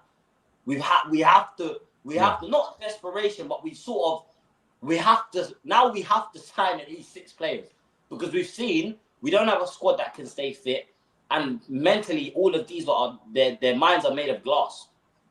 2 losses and all of a sudden their season's done. They're already calling their agent trying to find new clubs. So the reality is, we probably are going to have to get rid of a lot of these players. And whoever De Zerbi wants to put on that list, bye-bye. See you later. No, I do hear it. I think a lot of these players need to be sold. A lot of the young players, unfortunately, the problem has been is just we signed far too many young players. So now we've got a crop of a lot of players that just aren't ready to perform in the Premier League at the level we need them. And it's not their fault, but ultimately, like, some of them will need to be sold. And if that's Bergvall, I'm not going to sit here and be like, he's a player I like. I'm going to like him. He will get the most money out. You get the most money from him. Yeah. He's the most talented young player who probably bring in like a 50 to 60 million pound fee based on his potential. So I do hear it. And if that is the case, if a club comes in, I'm not going to sit here and say, bruv, keep him. He's going to become a world beater, because you've got to take the risk sometimes. If he's going to become world beater, let him become world beater elsewhere. As long as it's not in the Premier League, I'll be fine with it. I'll be honest. But Jords, they both didn't play under De Zerbi because he wanted to have senior players take more responsibility rather than throwing young players in the relegation pressure. And I do hear that. I think one thing I really did like from De Zerbi, and that's the last thing I was going to get onto about him, was how he came in and made Bentancur look like I haven't seen Bentancur play that good since was it first year under Ange? Bun that guy, bro. Bun Ben. What you bun it? You still bun? Do you know what it is? I was honest. I remember at the start of the season, I think me and E were having conversation about it, and I was like, bruv, I'm done with him, man. Like, he was just a butcher, man, at that point. But he come back in, and it's like, bro, man, got his feet back. He got his feet back, bro. He learned how to play football again. And I was like, yo, maybe it's because the managers we've had have made him look so poor, because the one thing Ange and Frank had in common was the lack of midfield positioning, but also the way that we didn't play through the midfield. We never used it. It basically went over the midfield. Both managers didn't use them. Now you've got a proper midfield structure. Bentancur looked like a player again, and I was like, yo, that's what I want my manager to do, is to bring players back from the dead, man. Also, like, as much as we don't, I don't know if your opinions on Conor Gallagher, Jords. I know Jay's opinion, but having Conor Gallagher to do the like running for them, because like, remember even under Frank, it was Palhinha and Bentancur and then Xavi Simons, and it's like all 3 of them are not runners. You know what I'm saying? Like, Palhinha's mobile, he can get around, but like, he's built like a brick shit house, bro. Like, he's a crab, bro. Side to side. You know what I'm saying, bro? Like, the man cannot move diagonally. Like, he's a D-pad player. You know what I'm saying? Like, he's the old like PES 2005 where like you'd have to turn down and then turn left if you want to just like move down a bit. Like, that's João Palhinha. So having Gallagher to do like the extra running for them allowed Palhinha and Bentancur to like not have to deploy themselves as much, like fly into tackles and do this kind of stuff. It allowed Bentancur to like actually impact the game more. And you can see like even when he's coming off like in the 60th minute or so, he doesn't look like that tired. It looks more like a minutes restriction, especially because now he's got someone to do that extra running for him. He can just put himself in the positions he needs to be to keep the ball moving. And that's all we've ever wanted from Bentancur. But the problem is like when he looks like he can't pass forward under Thomas Frank because there's no one to pass to, because everyone else is doing long balls, it's like what we expecting from him. Remember what we noticed about Bergvall and Pat Sarr whenever they was playing like in front of Bentancur. One of them was a striker, bro. You just get there like this, isn't it? Bro, one of them was a striker. Me and you are sitting there like, bro, you're a midfielder. And that's the main reason. Stay in the middle of the It was that game against Villarreal, bro. It was that Villarreal game where we just watched them both press like headless chickens, bro. Just didn't know. They were just running around anywhere in that forward line. They're just running. Bro. And that was part of the reason why like I turned so heavily on Thomas Frank, because it was either Bergvall or Sarr, one of them two. But whenever we'd have possession, one of them would be playing striker. One of them would be making runs past Richarlison. If you guys ever remember, we won 3-0 at West Ham. Look at Bergvall's goal against West Ham. Why is he up there? Why is he up there, bro? He's making runs ahead of Richarlison or like whoever was playing striker at the time. And it's like, why is he there, bro? Like, you should be back there with the midfield and Romero just pinging a long ball. That was literally what it was. Like, Bentancur would make a back three or Pelinha, there'd be one person in the middle, and then Bent or it was Bergval or Saar, whoever it was sitting up by the striker. And it's like at that point, bro, like, where's the midfield? And like everyone just ran around and just did whatever the fuck they wanted. So it's like, and then Igor Tudor, Jesus fucking Christ, bro. So it's like we've never had like an actual midfield presence. And like one thing about the Serie A is, bro, their defense and their defense and their defensive midfield, that's their bread and butter. Yeah, you know what I'm saying? They defend first, build first, that spine, innit? And that's what Bentancur come from to the Prem. And then he had Conte, and he looked good under Conte because he had that's Conte's philosophy, innit? He's an Italian manager, that's his thing. As soon as you take away the whole aspect of a spine, of course Bentancur looks shit, and then obviously injuries don't help, but like he just looks shit. And then as soon as we get a manager who has a spine again, of course it's an Italian manager, but we have a manager who actually has a midfield spine, and he wants midfield there. Bentancur actually looks serviceable again. It's not surprising. Yeah, because you're not bypassing him as well from. Yeah, we're not pinging along. Bypassing that whole, and that was my biggest problem. Yeah, Romero, Van der Ven, Bissouma, Bentancur, Udogie and Porro, and Vicario. That was supposed to be the spine of this team. That was supposed to be. In Andy's first season, we was all sat there like, yeah, that's it. We ain't had mobile centre-backs for years. We ain't had fullbacks that can beat a winger for pace for years. And we haven't had midfielders that look comfortable on the ball for years. But we was living off Højbjerg, bro. We was living off Højbjerg. And then you bring in the likes of Bissouma and Bentancur, and we just weren't seeing it, bro. And obviously, I think the injuries did massively affect Bentancur. Like, we can't act like that. Yeah, big injury. MCL twice, bro. And he done his MCL. The 3 worst injuries in football you can get, right? So I can give him that, but it's even like, what game was it last season, for example? It was against Villa. It was Villa game, yeah. You remember he just gave up. He's just running, yeah. Morgan Rogers beat him. But he's right. Now that you've got Gallagher, I wasn't mad at the signing of Gallagher. It's the timing of the signing. Go sign him in the summer. Go sign him in the summer and go sign 2 midfielders to play alongside him, if that's what you're going to do. Go sign him, go and sign him, and then sign 2 wingers as well.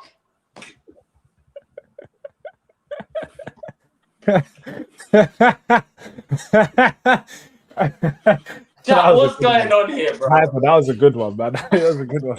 I didn't even think of that. That's like a good one. That's how you know I don't want it, though. You know what I'm saying? That's how you know I'm against it, though, isn't it? You know what I'm saying? Oh, that's crazy work. Gallagher's on the bench now. We definitely need Bentancur. Bentancur's better than Gallagher, bro. Let me just clarify that. But in possession, he's probably the most comfortable on the ball under pressure, bro. That we have currently. So we kind of do need him, unfortunately. Yeah, we shouldn't. But he's the only one. He's the only midfielder with that specific profile at the club right now. So we have to keep like a deep line playmaker type. Yeah, and he can be a hatchet as well. So that's what he's good. He's got a range of passes. You know what I'm saying? Yeah. He knows how to. And the thing is as well, I think when you were playing him and Paulinho, it made the midfield duo look poor because you just got 2 enforcers in there. He was used as an enforcer next to Paulinho. Paulinho was doing more of the ball playing next to him, which didn't make sense. You had Paulinho picking it up, doing the long pass, and Bentancur being the butcher. I think that obviously going to change going forward. But just to answer some of these questions before we go into some of the some of these questions have transfer stuff, so we'll intertwine this as we come to the end. We'll probably do another 15 minutes. Make sure you guys smashing the likes. I keep forgetting to do all this stuff, man. Smash the likes, people. Subscribe to the Elijah's channel, Jay's channel. I'm gonna put it in the name of the video now, just to make it a little bit easier for both of you. For everyone in here, sorry. And yeah, just the first question that we do have came in from Raf. He says, "Yo, Jords, do you think Vinay was to blame with most of the stuff that happened this season, or do you think he just walked in wrong moment?" Elijah, he's been there for 2 years, mate. No, Vinay. He's been like just under 12 months. Yeah, he come in January last year, Nah. It was June. He got announced in June. He may have been like formally coming in a little bit before, but it was June he came in. Yeah, it's been like a year. It's been like a year. Did he come in before the Europa League? He came in before. Okay, then yeah. Nah, he came in after. It was after. Okay, then. No, it's cool, isn't it? Because he knows best not to let last season also be his fault. He knew best. Vinay, most of the blame. No, not most of the blame. He definitely deserves some, but in my opinion, Lange deserves more. In terms of Vinay definitely deserves some of the blame because Thomas Frank wasn't just his decision; it was also Levy's decision as well before he left. But Igor Tudor was him. Leaving the January window. I know that's Lange as well, and we'll get into Lange, but that's also partly him as well. So Vinay, I don't like him. I don't think he's good. But a lot of the things that were in place already was in place before he got here. So I do have to take that into account. I do think he's shit though. And I do think he will continue to make mistakes. But I think Lange is more in the wrong because he's been here longer. He's already set his identity up. At the end of the day, bro, when it was the last day of the transfer window, he signed James Wilson and then he left 5 hours early to go home. So, yeah, he's more of a dickhead, bro, than Vinay at this point. You're muted, Jay. You're muted. You see him crashing out. He's muted. But yeah, that Vinay definitely deserves some of the blame, but not as much as people are throwing on him, even though I hate him. Yeah, not as much. You say you left 5 hours early on deadline day. Yeah, he left at 2 p.m. Yeah, that's calm, man. Yeah, there you go, bro. There you go. If there's any reason to sack a sporting director, that should be it right there, bro. Who do you not clock Go out home of early work on the because busiest you're day of the week, yeah. You not just clock out of work, just fuck it. I don't need to finish the rest of my shift. I'm just clock out, go home. I'll go home, watch some Netflix. It's fine. It's just clock out. Who does that? Hey, that's pissed me off. I didn't know that. I didn't know that. That actually pissed me off. No, like I have to agree regarding with Vinay. I do think, look, the fact he's associated with Arsenal, was associated with Arsenal for such a long time in his career, that's enough for me to not like him. And I'm just gonna stay on that side of things. Like, and if I'm being silly for that, then that's cool. I'll be the kid. But I think he's obviously been in Tottenham for a short time, so it'd be wrong of us to blame all of the problems that we've had this season on him. He's definitely a part of it, and he definitely has walked in on a moment. I wouldn't say he walked in on a bad moment. He walked in on a moment of transition, and he failed to improve that transition. His job was to help us transition into a better season, a better club. And thus far, he's failing his job. Like that's the facts, you know. There's a lot of panic signings, a lot of, you know, they're making a decision and going back on a decision, and there's just not a lot of concrete planning with Spurs that seems to be going ahead, and that's one bit he's failed with massively. But Johan Langer is the biggest problem at Spurs at this moment in time. At this moment in time, when we look outside of players and outside of the pitch, he's the biggest problem.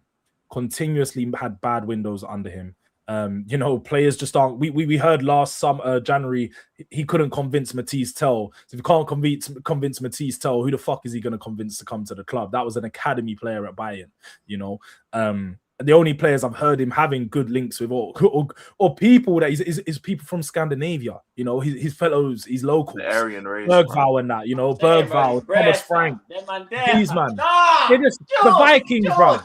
Nah, bro, man's just trying to go to his Viking friend them and be like, yo, yeah, full of whatever they fucking say, bruv. You know, them ones like hey, George, you know what though? Yeah, you made a great point. But you know why I have to disagree with you both? Do you know why he can hold 95? Furthermore, he can hold 90%. No, that's wrong. That's wrong. He can hold 40%. Yeah. And then the rest is between the board, the players, and Lange. Yeah? And I'm gonna tell you why. When Vinay came into this football club, tell me if I'm right or wrong, every club in the league was on 0 points, correct? Yeah. No one had made any signings yet because the window hadn't opened yet. Nah, it had already opened. Oh, yeah, okay, no worries, that's fine. That's fair enough. The window had opened. Yeah. However, he had enough time to make the appropriate signings, yeah, after we got rejected by about 10 transfer targets, had enough time to get it correct. Yeah, before the season started. He got it wrong.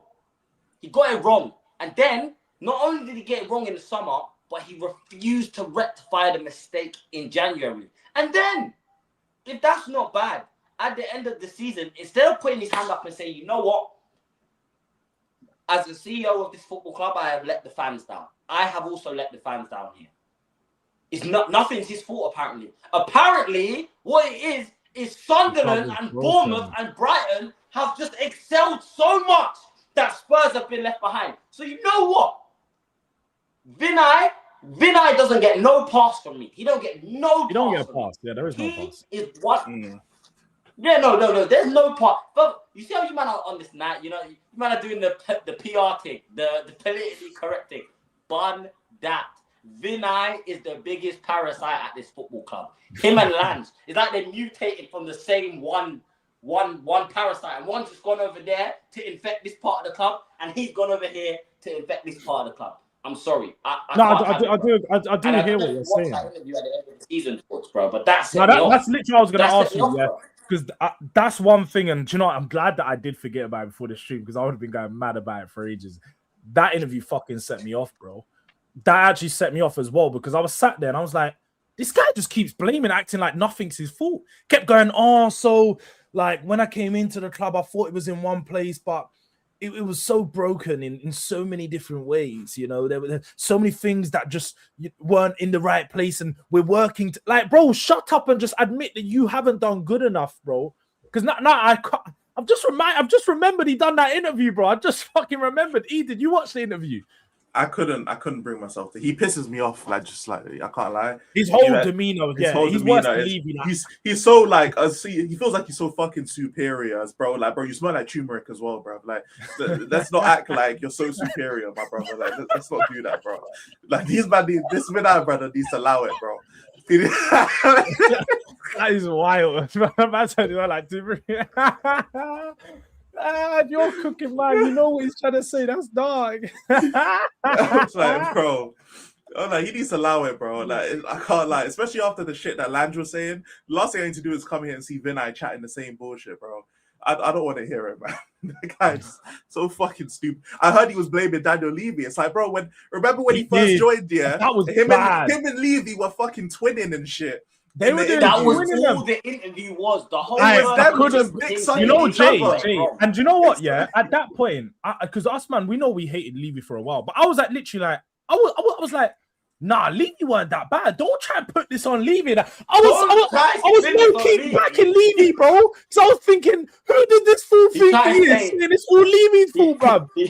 He tried to say the training ground looks like a hotel. And that is why we finished 17th? That's the problem. That's what you trying to say. I ain't carrying my ACL in a hotel, bro. So explain it to me. Explain it to me, Vinay. Explain to me how the training ground has anything to do with the performance on the pitch. It's mind games. It has to be mind games. He's going mad. Who's turmeric is mad by it? Bro, I'm half Indian. It's fine. I'm half Indian. It's fine. It's fine. No, bro. The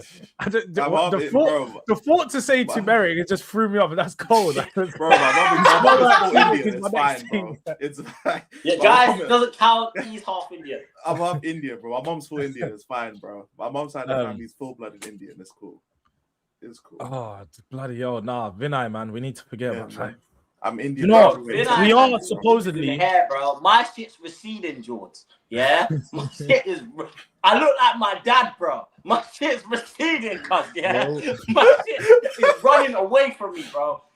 They've got 5 months out. See if I have to go to Turkey this year to get my hair done. I'm not supporting. Oh, bro, they've definitely shaved the year off my hairline. Like, I thought I might make it to 30. I'm not so sure that I got my braids done today, yeah?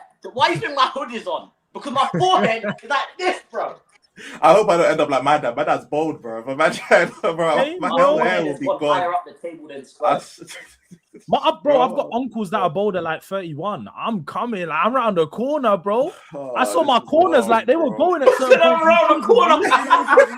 Yo, shit, my shit's going around the bend, fam. Like my corner started to look like a cul-de-sac, and I was like, yo, like what? Madness. It was madness, bro. Like,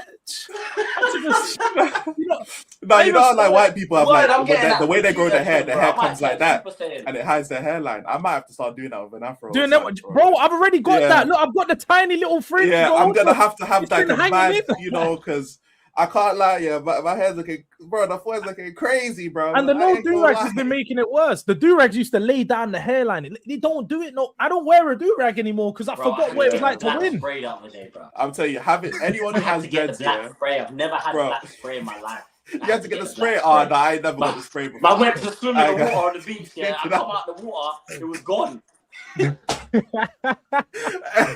I can't lie though. Getting dreads, yeah, hey, getting dreads pulls your hairline back to Narnia, bro. I'm telling you, bro. Hey, anyone who tries to get dreads, yeah, just beware. You'll be cool with the rastas and that, yeah, but your hairline will be cooked. So like you have to give or take which one you want, because I'm not gonna lie, it's long, bro. It's either that or you have to get the taper. Like, have you see them guys with the heavy tape? They got heavy tapers at the front of them dreads, bro. They got like a whole fucking 2 inches there. They're trying to keep on to that hairline just like a fucking tree trunk, bro. You see the front of the shoe, man, then? You see if I put my shoe like this, that's exactly the shape of man's hairline, bro. It's there around at the front of that. It's there around,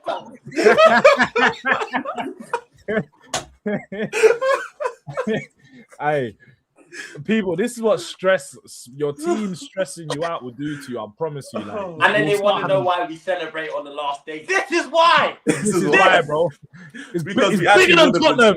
Bigger than Tottenham, bro. we would have been gone, bro. More. Yeah, it means more.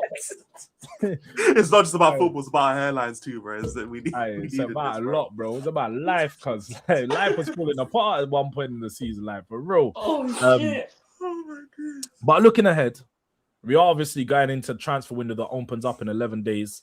We've already signed 2 players, and there was 2 questions surrounding this. So just to come to those, big up to SDJ Wewu, who says, "Do you guys believe the board and the statements they put out? What do you think of the Senesi and Robertson signings, as well as the potential of Van Hecker and Savinho?" Can I comment on this? Yeah. Robbo, do you know what? Do you want to know something that's very weird for some reason? You know, for like the last 3 seasons, I've been so convinced that Robertson was gonna join our club. Every summer, for some reason, I just said, you know what, bro? That is a Spurs signing. He's middle-aged, you know what I'm saying? He's got his hair's going grey. It's a perfect signing for Spurs. He hasn't got long left on his contract. Now, in terms of Senesi, bro, that was the first signing we've made probably since... No, I wasn't a fan of Kudus. Probably since Madison, where I actually sat there and said, well done. Well fucking done. That is good. That's good scouting. For those of you that have watched any of Bournemouth, you will know, he won player of the season over there for a reason, bro. And he's a centre-back as well, by the way. If we're not going to get that Vuskovic guy, but by the way, I don't think Vuskovic is ever gonna play for Tottenham. I'm gonna be honest with you. I don't think that guy's ever gonna play for Spurs. This is what you have to do, bro. Take initiative. You're unsure if this guy is gonna have another loan spell. Go on, that's fine. Show him why we don't need you, bro. You're good. Stay over there. So I was very happy with that. In terms of Savinho, if you want me to be honest with you, it screams Mateus Tell, innit? Like, it screams Odebear, it screams Tell. However, I won't deny that his ceiling is way higher than both of theirs. And possibly under the right manager, we might be able to see some output. But, yeah, the Robertson thing, listen, bro, maybe he's coming to replace Ben Davis, bro. Maybe that's the Ben Davis replacement. That's what I thought it was. That's what I thought it was going to be, yeah. But apparently, you know what I'm saying? This nigga another 1 year, bro. Like, because you know what? When the doggy gets injured on the 4th game of the season, like he does every year, yeah. It's true. And Sousa is on loan to flipping Bolton next season. No one's gonna be complaining. No one's gonna be complaining, bro. So I'll be complaining, but I'd rather us get experience signings for free than go and spend 11 million on a youngster who's gonna be out on loan for the whole season. I'd rather we just spend 30 million on like an actual good. And we didn't spend no money on Robbo. We can't complain about Robbo. We didn't spend nothing on him. Maybe a little 1 million here, a little sign up fee here. There you go. That's nothing. It's nothing. I don't know, bro. I don't know. I think they probably brought him in for mentality, bro. You have to think about it logically. I think it's that. I would think it's that too, but like I would think it's that too, but I wouldn't want him to playing all this time. You know what I'm saying? I wouldn't want to. Do you know what? Yeah, we want him to play or not. No, do you know what it is though? I feel like people are they're over exaggerating how bad Robertson has been over the last 2 years. He's definitely declined. You know, he's gone into his 30s. He went from being the best left back in the Premier League to now sort of being a mid-level average left back. But he's still a very a good contributor on that side. When we talk about Udogie, he's a player who's been up and down for us for the past 2 seasons. You know, he's not been good since the first season at Spurs. Just being honest with him, he's had good games, but he hasn't had a good consistent run of games since that first season. I think Robertson just brings a level of consistency to us, but also just like you said, the mentality and just upping that level of experience within the squad, innit? We know that we need someone that can come in and calm us down when we're losing and so on. Robertson's the guy to do that. You know, he's won everything. And I feel like that's something that Spurs have far too often missed within our dressing room. You know, whenever we looked around and say what players have won stuff, obviously we won some last year, but that was still within a bad mentality. You know, we threw away the league to win it. Robertson knows how to compete on all levels, and he knows, I think, for the young players, he's someone who could be around for the next 3 years and just become like the next Ben Davies. Obviously, with Ben Davies, don't know what he adds to the team. He doesn't have really. He's never won anything. He doesn't really add much. So I don't know what he does give, but apparently he's a good person in and around the dressing room. I think Robertson was signed more to do with, look, this is going to be the end of your career. We can still pay you pretty good, but what we need from you is to be the teacher and the mentor to the squad as a whole, and just bring that sort of extra level of professionalism, because that's the one thing that Spurs has been missing, is professionalism at the club. You know, I feel like there's been too many jokers, too many youngsters, and as we said about earlier, too many men crying after full time. Too much of that. I get what you're saying. I don't disagree with any of it. But the problem is that this is Tottenham. We've signed a left back. We're not signing another fullback. I don't think if we don't sell another fullback, we're not signing another one. Do we need to sign another fullback? I don't trust Udogie. This was like, I don't think Destiny Udogie is gonna A, stay fit, or B, be good enough anymore at this point. I've sold the idea of Destiny Udogie at this point. The reason why I'm not against the Robertson signing, but I am against keeping Ben Davies now that we have Robertson, because what I want is a good in their prime starting caliber left back in the Premier League. Yeah. That's what I want. It doesn't have to be the best. It can be like, but I just, Robertson is someone who can come in and play games. He can come in and see a game out. He can do all of those things.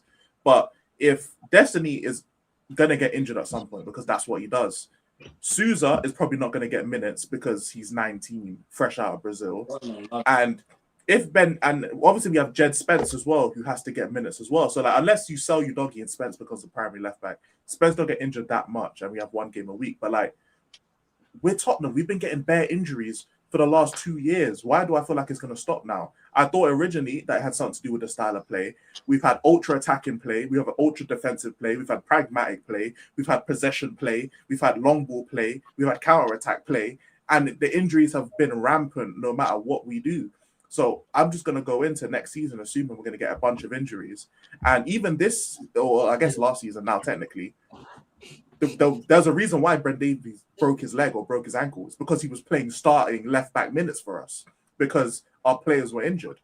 That's why Ben Davies was on the pitch to get his ankle broken, because he was starting at left-back. So, like, I just don't think it's fair to Robertson at this point, because Destiny will get... I think he will start. I'm not going to lie. I think he might be able to start, though. Bro, Robertson will be able to start. I'm not saying he can't start. Yeah, he will. I'm not saying he can't. I'm not saying he can't. I'm be honest with you. I think he's better than the doggy, bro. I'm fine with that. But I don't think that Robertson.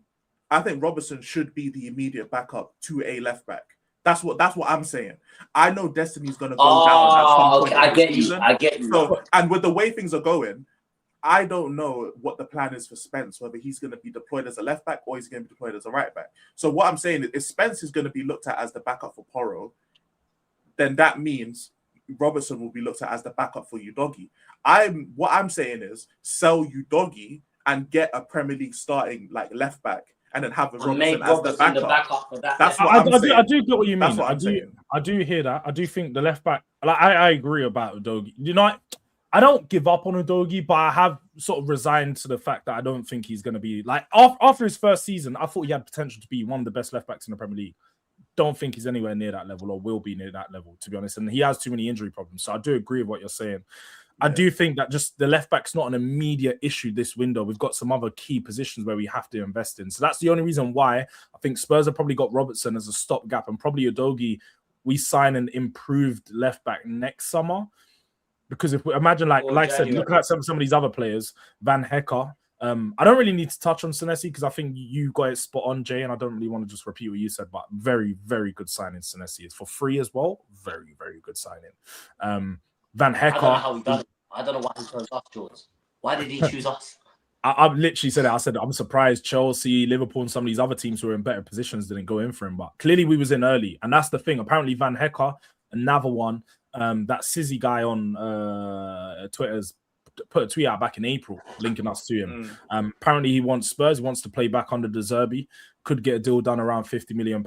And I really like Van Hecker. Now, there are some stats, obviously, people will look at and say he had the most errors leading to goal last season from all centre-backs. But if you do take into consideration, Brighton's one of the main teams in the Premier League, akin to Man City, that play out from the back. They build out from the back. So they are likely to make a lot of errors because that's ultimately how they're going to concede goals, is when their players give it away. And one of his errors was against Spurs, for example.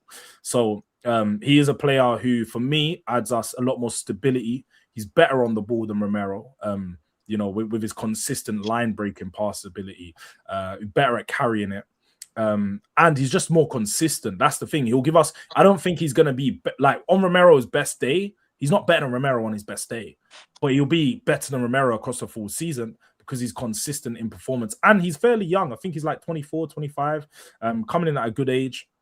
He's Dutch. Availability good as well. His availability is very good, and he's Dutch, so he should have a good matchup with Van de Ven at the back as well. I need to ask Jay. Jay, what did you mean when you said Savio is thinking of a Tel and Odobert-esque sign? Yeah. I wanted to know about that. I need to know what you mean by that. No, not as in it's as bad of a signing as those two, because those two were awful signings. You already know. I only just started calling Tel by his name just now, recently, bro. You know what I mean? So, but what I mean is that he's a player who there's a lot of hype behind him because we know what type of player he can be. We know what player he can be, but it's just about, I don't think he's ready yet, innit? Now, De Zerbi, for all I know, he could come in and De Zerbi could turn this guy into a bagsman, to a serious bagsman. But I don't think, personally speaking, obviously with Odobert out, and Simmons, obviously, he's not a left winger. We do need a left winger. I just would have preferred a more goal-scoring left winger, if I'm being honest. Especially for the money that we're going to pay, because we're not paying anything under 50 million for him. So that was all I meant. I don't think it's going to be a bad signing. It's not a terrible signing. But is it the smartest signing, considering that scoring goals is something that our front three struggles to do? And I don't back this club to go and get a out-and-out goal-scoring number 9, bro. Not being funny, we could end up with Rashford playing in the 9, bro. It could end up being one of them. So, yeah, I don't know, innit? But again, I could say this and then we could go sign a striker who's going to score 20 goals in the season, bro. Do you know what I'm trying to say? So, yeah. But that's the thing. Like, that's the thing with, you know, the Van Hecker Van de Ven becoming a Jan and Toby. I'm here for this one, you know. Yeah, guys, we'll see if Van de Ven wants to stay. Van X Van, the Van X Van. I'm ready for it, man. A lot of vans, bro. No. A lot of vans. No D. The things with Savio. Remember, Jords, I know you remember this conversation because we had this conversation about Kudus, and I was telling you that Kudus is going to be the best player we sign for the next 3 years. You remember I told you that? Yeah. Just prepare for that this summer, innit? These men have not forgotten the Kudus money. I genuinely... The problem is that Kudus and Savio are similar profile of players in terms of what they want to do. They want to create. They're not goal scorers. They're not GA guys, innit? And that's fine because, like, I understand there's more to the game than GA. But, like, Richarlison got 15 GA, which is the most GA out of any player at Tottenham this season, which is not that much. But at the same time, the one thing about Richarlison is that he does score. He somehow shithouses his way to a goal. And Solanke was supposed to be that person who could do that. He's proved that he can't. And if we sign Savio, that means we also have to sign a striker. But then that also means that we have to move off of one of the strikers that we already have. Because there's no way we're going to have one game a week and then have Richarlison, Solanke, and another striker on the books. But then who do we sell these people to? That's the only reason why, like, I'm I think kind of these people are hesitant going on to get sold though Savio. anyway, don't you think? Like, I think But Solanke and Richarlison are both on the transfer list. They're on the transfer list, but in order to sell them, someone has to be willing to buy them. So, like, who buys them? Do they want to Richarlison will get leave? bought. I think Richarlison's proven enough quality, and I To don't be think honest, quality that's the worst technically, part. but Out of the he's two, actually proven Richarlison enough would be the one to get throughout all of his years that whenever he's been available for us, he's never been a consistent goal scorer. He's always someone that'll pop up with a goal. And there's a lot of teams that need a player like him, who's a passion merchant, can give you a goal. He could go back to Brazil. Like I've been seeing a lot of links with him to Fluminense and these types of teams. So, but does he? Like, but that's the thing. Like, if he wants to go back and we can find a deal for him, that's fine, isn't it? But I'm just saying that the market isn't exactly dying for a Solanke or a Richarlison right now. So it could be very plausible that we go into next season with these two still here, because Solanke and Richarlison, Solanke's already English, so it's less of a chance that he goes abroad. And then Richarlison, not many people, unless he maybe goes to Everton or if he does go back to Brazil, not many people are really going to be screaming for Richarlison services anyway. So that's the whole thing. Is like, I don't think we end up with Savio, both of them. I can't see it happening, man. I just don't know like what teams would be willing to buy. If there is a team, then there is a team in it. Like, we could find out next week that there's a place that there's a home for Richarlison and he's gonna go there. And so, but it's just like at this moment, it's hard for me to look at both those players and think that either one of them is gonna find a home in it. I would love Voltemada. I think Voltemada's Eddie Howe hasn't playing centre mid, bro. Get him out of Newcastle and bring him to London, innit? I would love Voltemada personally. But I just think if you're going to sign Savio, he's also another winger like Kudus who loves to create and loves to take on players and isn't necessarily a goal scorer or someone who can get a lot of GA. So you have to then also pair him with a striker who can get the GA for him. That's what I've said in all of my videos when I've spoken about him. Just really quickly, Jay, is for one, I think Savio needs a striker to create for. You know, he's going to be a creator. He can get goals, though. Don't let people think in La Liga, he got quite a bit of goals because he's playing on the left and he had confidence. And I think a lot of people forget how confidence pushes a player. Like, if you're a confident player or you're in confidence, you'll score a lot more goals. But I think if he has a striker to create for, a good one, like Voltemada, because I've said Voltemada is my number one option. If we want to go get someone, is in a striker who... We know the striker market's dead at the moment, so I can't sit here and say there's better strikers out there than him, but I don't think they're attainable. If we're looking at attainable players, Voltemada, who actually wants out of Newcastle need to make money, we can go get him for probably a similar price to what we paid for Solanke. It'd still be quite a bit of money, 50 to 60 million.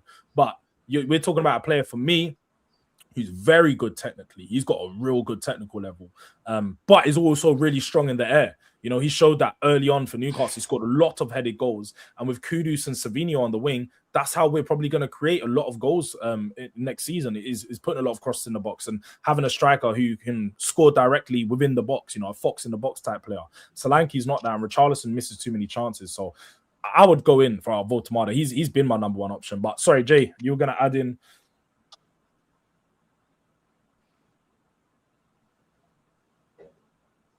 Jay. Shit, bro. This guy, I swear. I was just sitting there waiting to hear it, and it just froze, innit? I'm so sorry. I'm sitting, I'm thinking, is Jay just like... Is he lagging or something, man? What's going on, bro? Nah, you not froze for me. I've been waiting for you man to talk, cuz. Shit. Nah, yeah, bro. What was the question? No, I was just saying, you were about to add in, because you was about to say something about Voltemada before I went in. No, I was just gonna say, yeah, and before I say what I'm gonna say, please listen to what I'm gonna say, yeah, to understand. Don't listen for hearing's sake. Innit? Since we sold Harry Kane, we have lacked a striker that has a presence on the pitch. Yeah. Voltemada will be the first probably attacking player that we signed, maybe barring Kudus, that has some sort of presence on the pitch. He's there. How many times have we been watching our club play and we're like, where's Solanke? Where is he? Where's Richarlison? Where is our number 9? Kudus is at the corner flag, ready to put the ball in the box. So here comes Solanke with his walking stick, catching up, trying to catch up. We can't have that. If you don't, KJ made a great point, and I watch a lot of Germany play, yeah. If you don't ask him to drop in and link up play, Voltemada will just stay on the defender's shoulder the whole time. Yeah. He'll sit on the defender's shoulder. He'll cause you them type of problems. Now, when you've got Bentancur performing like how he's performing under De Zerbi, and you go and you put a midfielder in there that can connect. Remember, I kept saying we can't connect our front three to our midfield. It just doesn't look fluid. When you have that, Voltemada will be the perfect striker. The perfect striker. And like I said, I think he's the closest profile of player in terms of build to Harry Kane that we've had in a long time. I would, in a heartbeat, I'd sell both of them just to get Voltemada. Just to get Voltemada. And then go and sign another striker. Yeah, for no, sure. I would do it. Literally, if it meant getting I'd half sell the price both of them. Like, I would literally take 20 mil for Richarlison, 30 for Solanke. I don't care about the loss and go spend that on Voltemada because I agree with both of you. Like, I think talented player. He was been hard done by. He started off the season on fire for Newcastle, and then he started moving him around positions. Then he started playing Osula, and then he just got dropped out of the team. And it was like, yo, he's not got no love over there. I don't know if something happened behind the scenes, but he's a really good player, and I don't think people can sit there and ignore it. You know, we've looked at. Because we've had Sesko come to the league, we've had Gyökeres come to the league, we've looked at Gyökeres and Voltemada come to the league. All three players from various leagues. And I'd say from the player that's adapted to the Premier League the best, I'd say it's him from the playing style. Now, Sesko, I don't think he got more goals than him, but I think obviously Gyökeres got more goals, but that guy looked clunky as fuck, man. He's just, I don't even want to talk about it. He looked awful. So we can't be signing new players like him. A Premier League player, bro. He looks like a Premier League player, and that's what we need, unfortunately. We've got strikers that have been in the Premier League their whole career, more or less, and don't look like Premier League players at all. Do you know what I'm saying? So, yeah, and Mawani can't stay here. That's one thing. I hear this one as well. He can't stay here. Man could be our next Crouch, bro. That Voltemada's got that build, you know. Crouch had that techiness with the feet, and he could be the next Crouch. You know what I mean? Crouch, he had some games at Spurs. I don't know if he gets 20, but he's a goal scorer. That's the thing. You'd have to get 20. That's the 20 that is the point, though. If we do bring in a striker like Voltemada and sell the other two, and we have Savinho and Kudus on the wings, we will need our striker to bag 20. Because then no one else is really scoring like that, innit? So you might have other players like, I don't know, Maddison, because Maddison will be back. Maddison probably going to contribute quite a bit. You know, that's his thing. But yeah, we will struggle for goals outside that unless we start to see the development. Man, we should have sold Johnson, man. We should have kept Johnson, for fuck's sake. No, I think Tell will have an improvement next year. He looked good, man. I'm interested to see how Tell pans out going into the new year. He's looked good over the last couple months, man. I think a lot of people have been harsh on him. He's shown some talent to be honest, let me ask you this question just before we go out on that, because obviously we know you used to hate these two players, but it's changed quite a bit throughout the season. If going into next season, who would you decide to keep? Tell or Odobert? Who are you keeping? Odobert? What are we doing here, bro? I'm saying Tell, bro. I'll be so real. No, bro. Yeah, the only reason this is a conversation is because Odobert tore his ACL. That's the only reason. No. Wait. The only reason. Wait. Do you know what I want to tell you? Odebert's shown more in his actual play. But when it comes to in the final third, where you want your we're doing final third with Matisse Tell. Matisse Tell has shown up in the final third. Hey, he scored goals, bro. What are you talking about? He scored a couple good goals. He scored a couple good goals. He's made some couple good assists. This is ridiculous. And wait, no, it's more. Wait, Elijah. And I'll keep it very brief. It's just the shot creating actions. I never see Odobert do any shot creating actions ever. He shoots into the first man every single time. And I can't have, and his crosses isn't good. Let's be real. Odobert doesn't cross well either. Matisse Tell he's our set piece taker when he jumps on, so he's definitely a good crosser of the ball, and he's a good striker of the ball. We've seen that goal he scored. No, it's just that it was either him or Pedro Porro. It's just because it was either him or Porro, bro. Because all the actual set piece takers were injured. Like that's no, but he was a good set piece taker. Though. You can't take that away from him. He could actually cross it. We only had one ever since Frank left. The only thing we do is kick the ball far post, have Romero or Pelinho, whoever was, head it across, and then someone try to score the goal. That's literally been a whole set piece thing throughout the whole season, bro. And I'm not saying that Tell's definitely a better crosser of the ball than Odobert, cool. But like, there's apart from like this, I know you keep saying like his ball striking ability or stuff. He can strike the ball well, but the ball, A, he sometimes misses the ball, and B, just because he strikes the ball well, but not on target. He strikes the ball into the back of the net. He has. He done it on target against Leeds top bins and saved us, bro. And then he also struck the nigga's face, bro, and gave away a penalty. Like, yeah, cool. That's what he also did. So let's be real. Look, the problem is with Tel, is that the problem is that Odobert is he's just a better player. And the thing is, he was outperforming Tel when they were both healthy. It's just Odobert went down with an ACL tear, which is a very detrimental. Can I just say though, in my humble opinion, I just believe that in a team where, say, you had to ask these two players to play a different role, I just think Tel would be Tel is a more adaptable player. If I need Tel to go and play in the 9 because both our strikers are injured, I can use Tel for that. Yes, sure, that. But like he's not going to be effective. Hold on, slow down, brother. Hold on. If I need a left winger, for example, someone to play out on the left and just hug the touchline, hug the flank, Tel can do that. Now with Odobert, he's just a natural winger. That is his natural proclivity, is to just get down the touchline. Either side, that is his one thing I'll say about. He can play on both sides.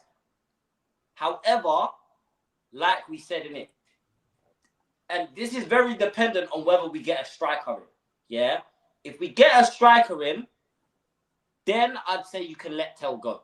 But if we don't get a clinical striker, we're going to have to keep Tel, because if I had to put my money down on Tel to score 10 goals in the league or Odobert to score 10 goals in the league, Tel's going to get the 10 goals. You lose your money both ways.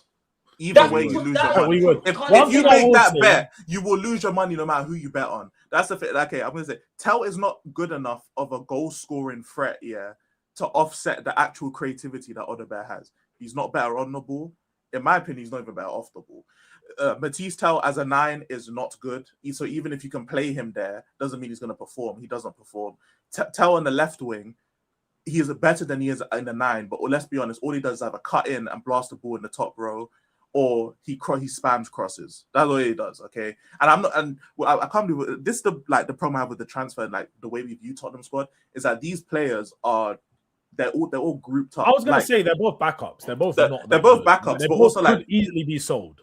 Like these are, they can both be sold. And the thing is, like, when Odobert and Tel were both healthy and playing, this was not a discussion. Odobert was actually starting. 100%, but Odobert got a lot more chances. He got a lot more chances because he's more adaptable than Matisse Tel. He can play on either side, and he can cut in and create if you need him to. He can stay out wide and be a touchline winger. There's a reason why Tel is not being asked to play up front. He's asked because he's not good there. That's why. No, I do hear it. I think on either side, I hear it. I hear it, innit? I do hear it. The thing is on those positions, they are wing positions where we do potentially have some youngsters coming through who could perform, who could give us something better than both of what they've got. And from what we've seen, we're literally finishing now, bro. Literally ending up. Yeah. Go on, do your thing, Jay. Go on. You can do your thing. I'm literally ending it now. Yeah, go on. Big up to Jay. Make sure you guys subscribe to Jay. We're winning the league. We're winning the league. We're winning the treble, the domestic treble. Thank you. Get out of here, bruv. Get out of here, man. What's wrong with this brother, bro?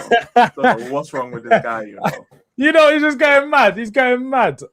What's wrong with this guy? But yeah, all I was gonna say, we do have some youngsters coming through that could potentially take their positions. We got Mikey Moore. We know how highly rated he is amongst the club, so he's probably going to be the guy that stays with both of them. I can see Tel and Odobert won't be sold because he's injured, and he won't be back before the season. But Tel, I could definitely see being sold to a Liga on club, 20 million or something, or maybe sent on loan. I definitely don't see him being at the Spurs too long, especially considering Mikey Moore. We've also got that Yamin Hyok guy, but he didn't. He played. He looked good for the first half of the season at Portsmouth, and then got sent on loan to Coventry and never played. So man. I don't know. We'll have to see a while on for these guys and see if they're any good. Tennant Thompson, another youngster, who is supposed to be really good, but again, we'll wait to see. And obviously, Will Lancashire in the 9 is going to be back. We'll see if he's going to be a potential option to be a backup in the Premier League. Because chance, bro. I don't know if he's got some stuff about him, man.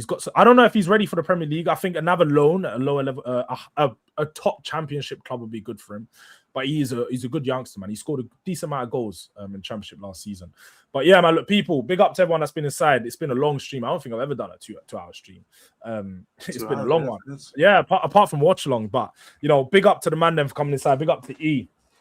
When are you next streaming, man? Because these people have been asking in the chat. Everyone's been saying, "Yo, Elijah's been been gone. He's been gone." I've been gone for a minute. Do you even have like a date, or are you just gonna say like in the next couple of weeks? Yeah, I don't have a date. I'll be honest. I really don't, because like just work and all this shit, and like there's just so much going on right now. And to be honest, yeah, I just don't know what I can really talk about when it comes to Spurs, innit? Like everyone's already having all these conversations and all that, and I'll be honest, yeah, I'm just kind of bored of it. Everyone's having the same conversation. It's like if I find a way to like, you know, put my own spin on a conversation or to bring up a topic that no one else is really bringing up, then yeah, for sure. Like I'll stream about it. I'll talk about it. You know, the FMB. What's FMB? I don't even know what FMB is. I'll give you the breakdown. I'll stream it. I'll give you the breakdown. Let me see what Mr. Durag said. But yeah, I don't really have a real date of stuff that's coming out. I just released the Football Jeopardy a couple hours before we got on stream. So if anyone wants to see that video, feel free to go watch it. But all right, cool. Mr. Udang will do that. Drop the link in the chat, man. Football Jeopardy. That's where you want to see E. You can watch that for now. E will be doing uploads. I think E will do an upload every now and then. Yeah, I'll be around and I'll definitely do some type of streaming, but I just don't have a date on it no more because like everything's just so like redundant in the football scene. Do you know what? I think one thing people need to acknowledge, obviously, we've got World Cup coming next week, so it'll probably be way after the World Cup. Even myself, like I won't be streaming that much, but I will be around. I'll be around doing some obviously transfers because you guys know me, I'm active during this season. Don't you remember? Oh, Mr. Tom. I remember Mr. Tom. That's oh shit, Mr. Tom's was KJ. I even forgot that was KJ that started that shit. Do you know what? This might come back. It is summer transfer, and we might randomly just drop one of the serious sports news again, man, because that was funny. That was a good time. We'll just see in it. It's one of those ones, people. It's for timing, man. We all got to find timing. Big up to Karma as well. Just come in. It's been a long time. Remember when you had one? Yeah, I did. I did have one of those. I'm waiting for the shot. They were kind of nice. I can't lie. But yeah. Hey, people, on that note, we're ending the stream there. It's nice to see you all. Go check out Football Jeopardy. It's in the chat right now. And we'll be back soon. I think I'll probably be streaming some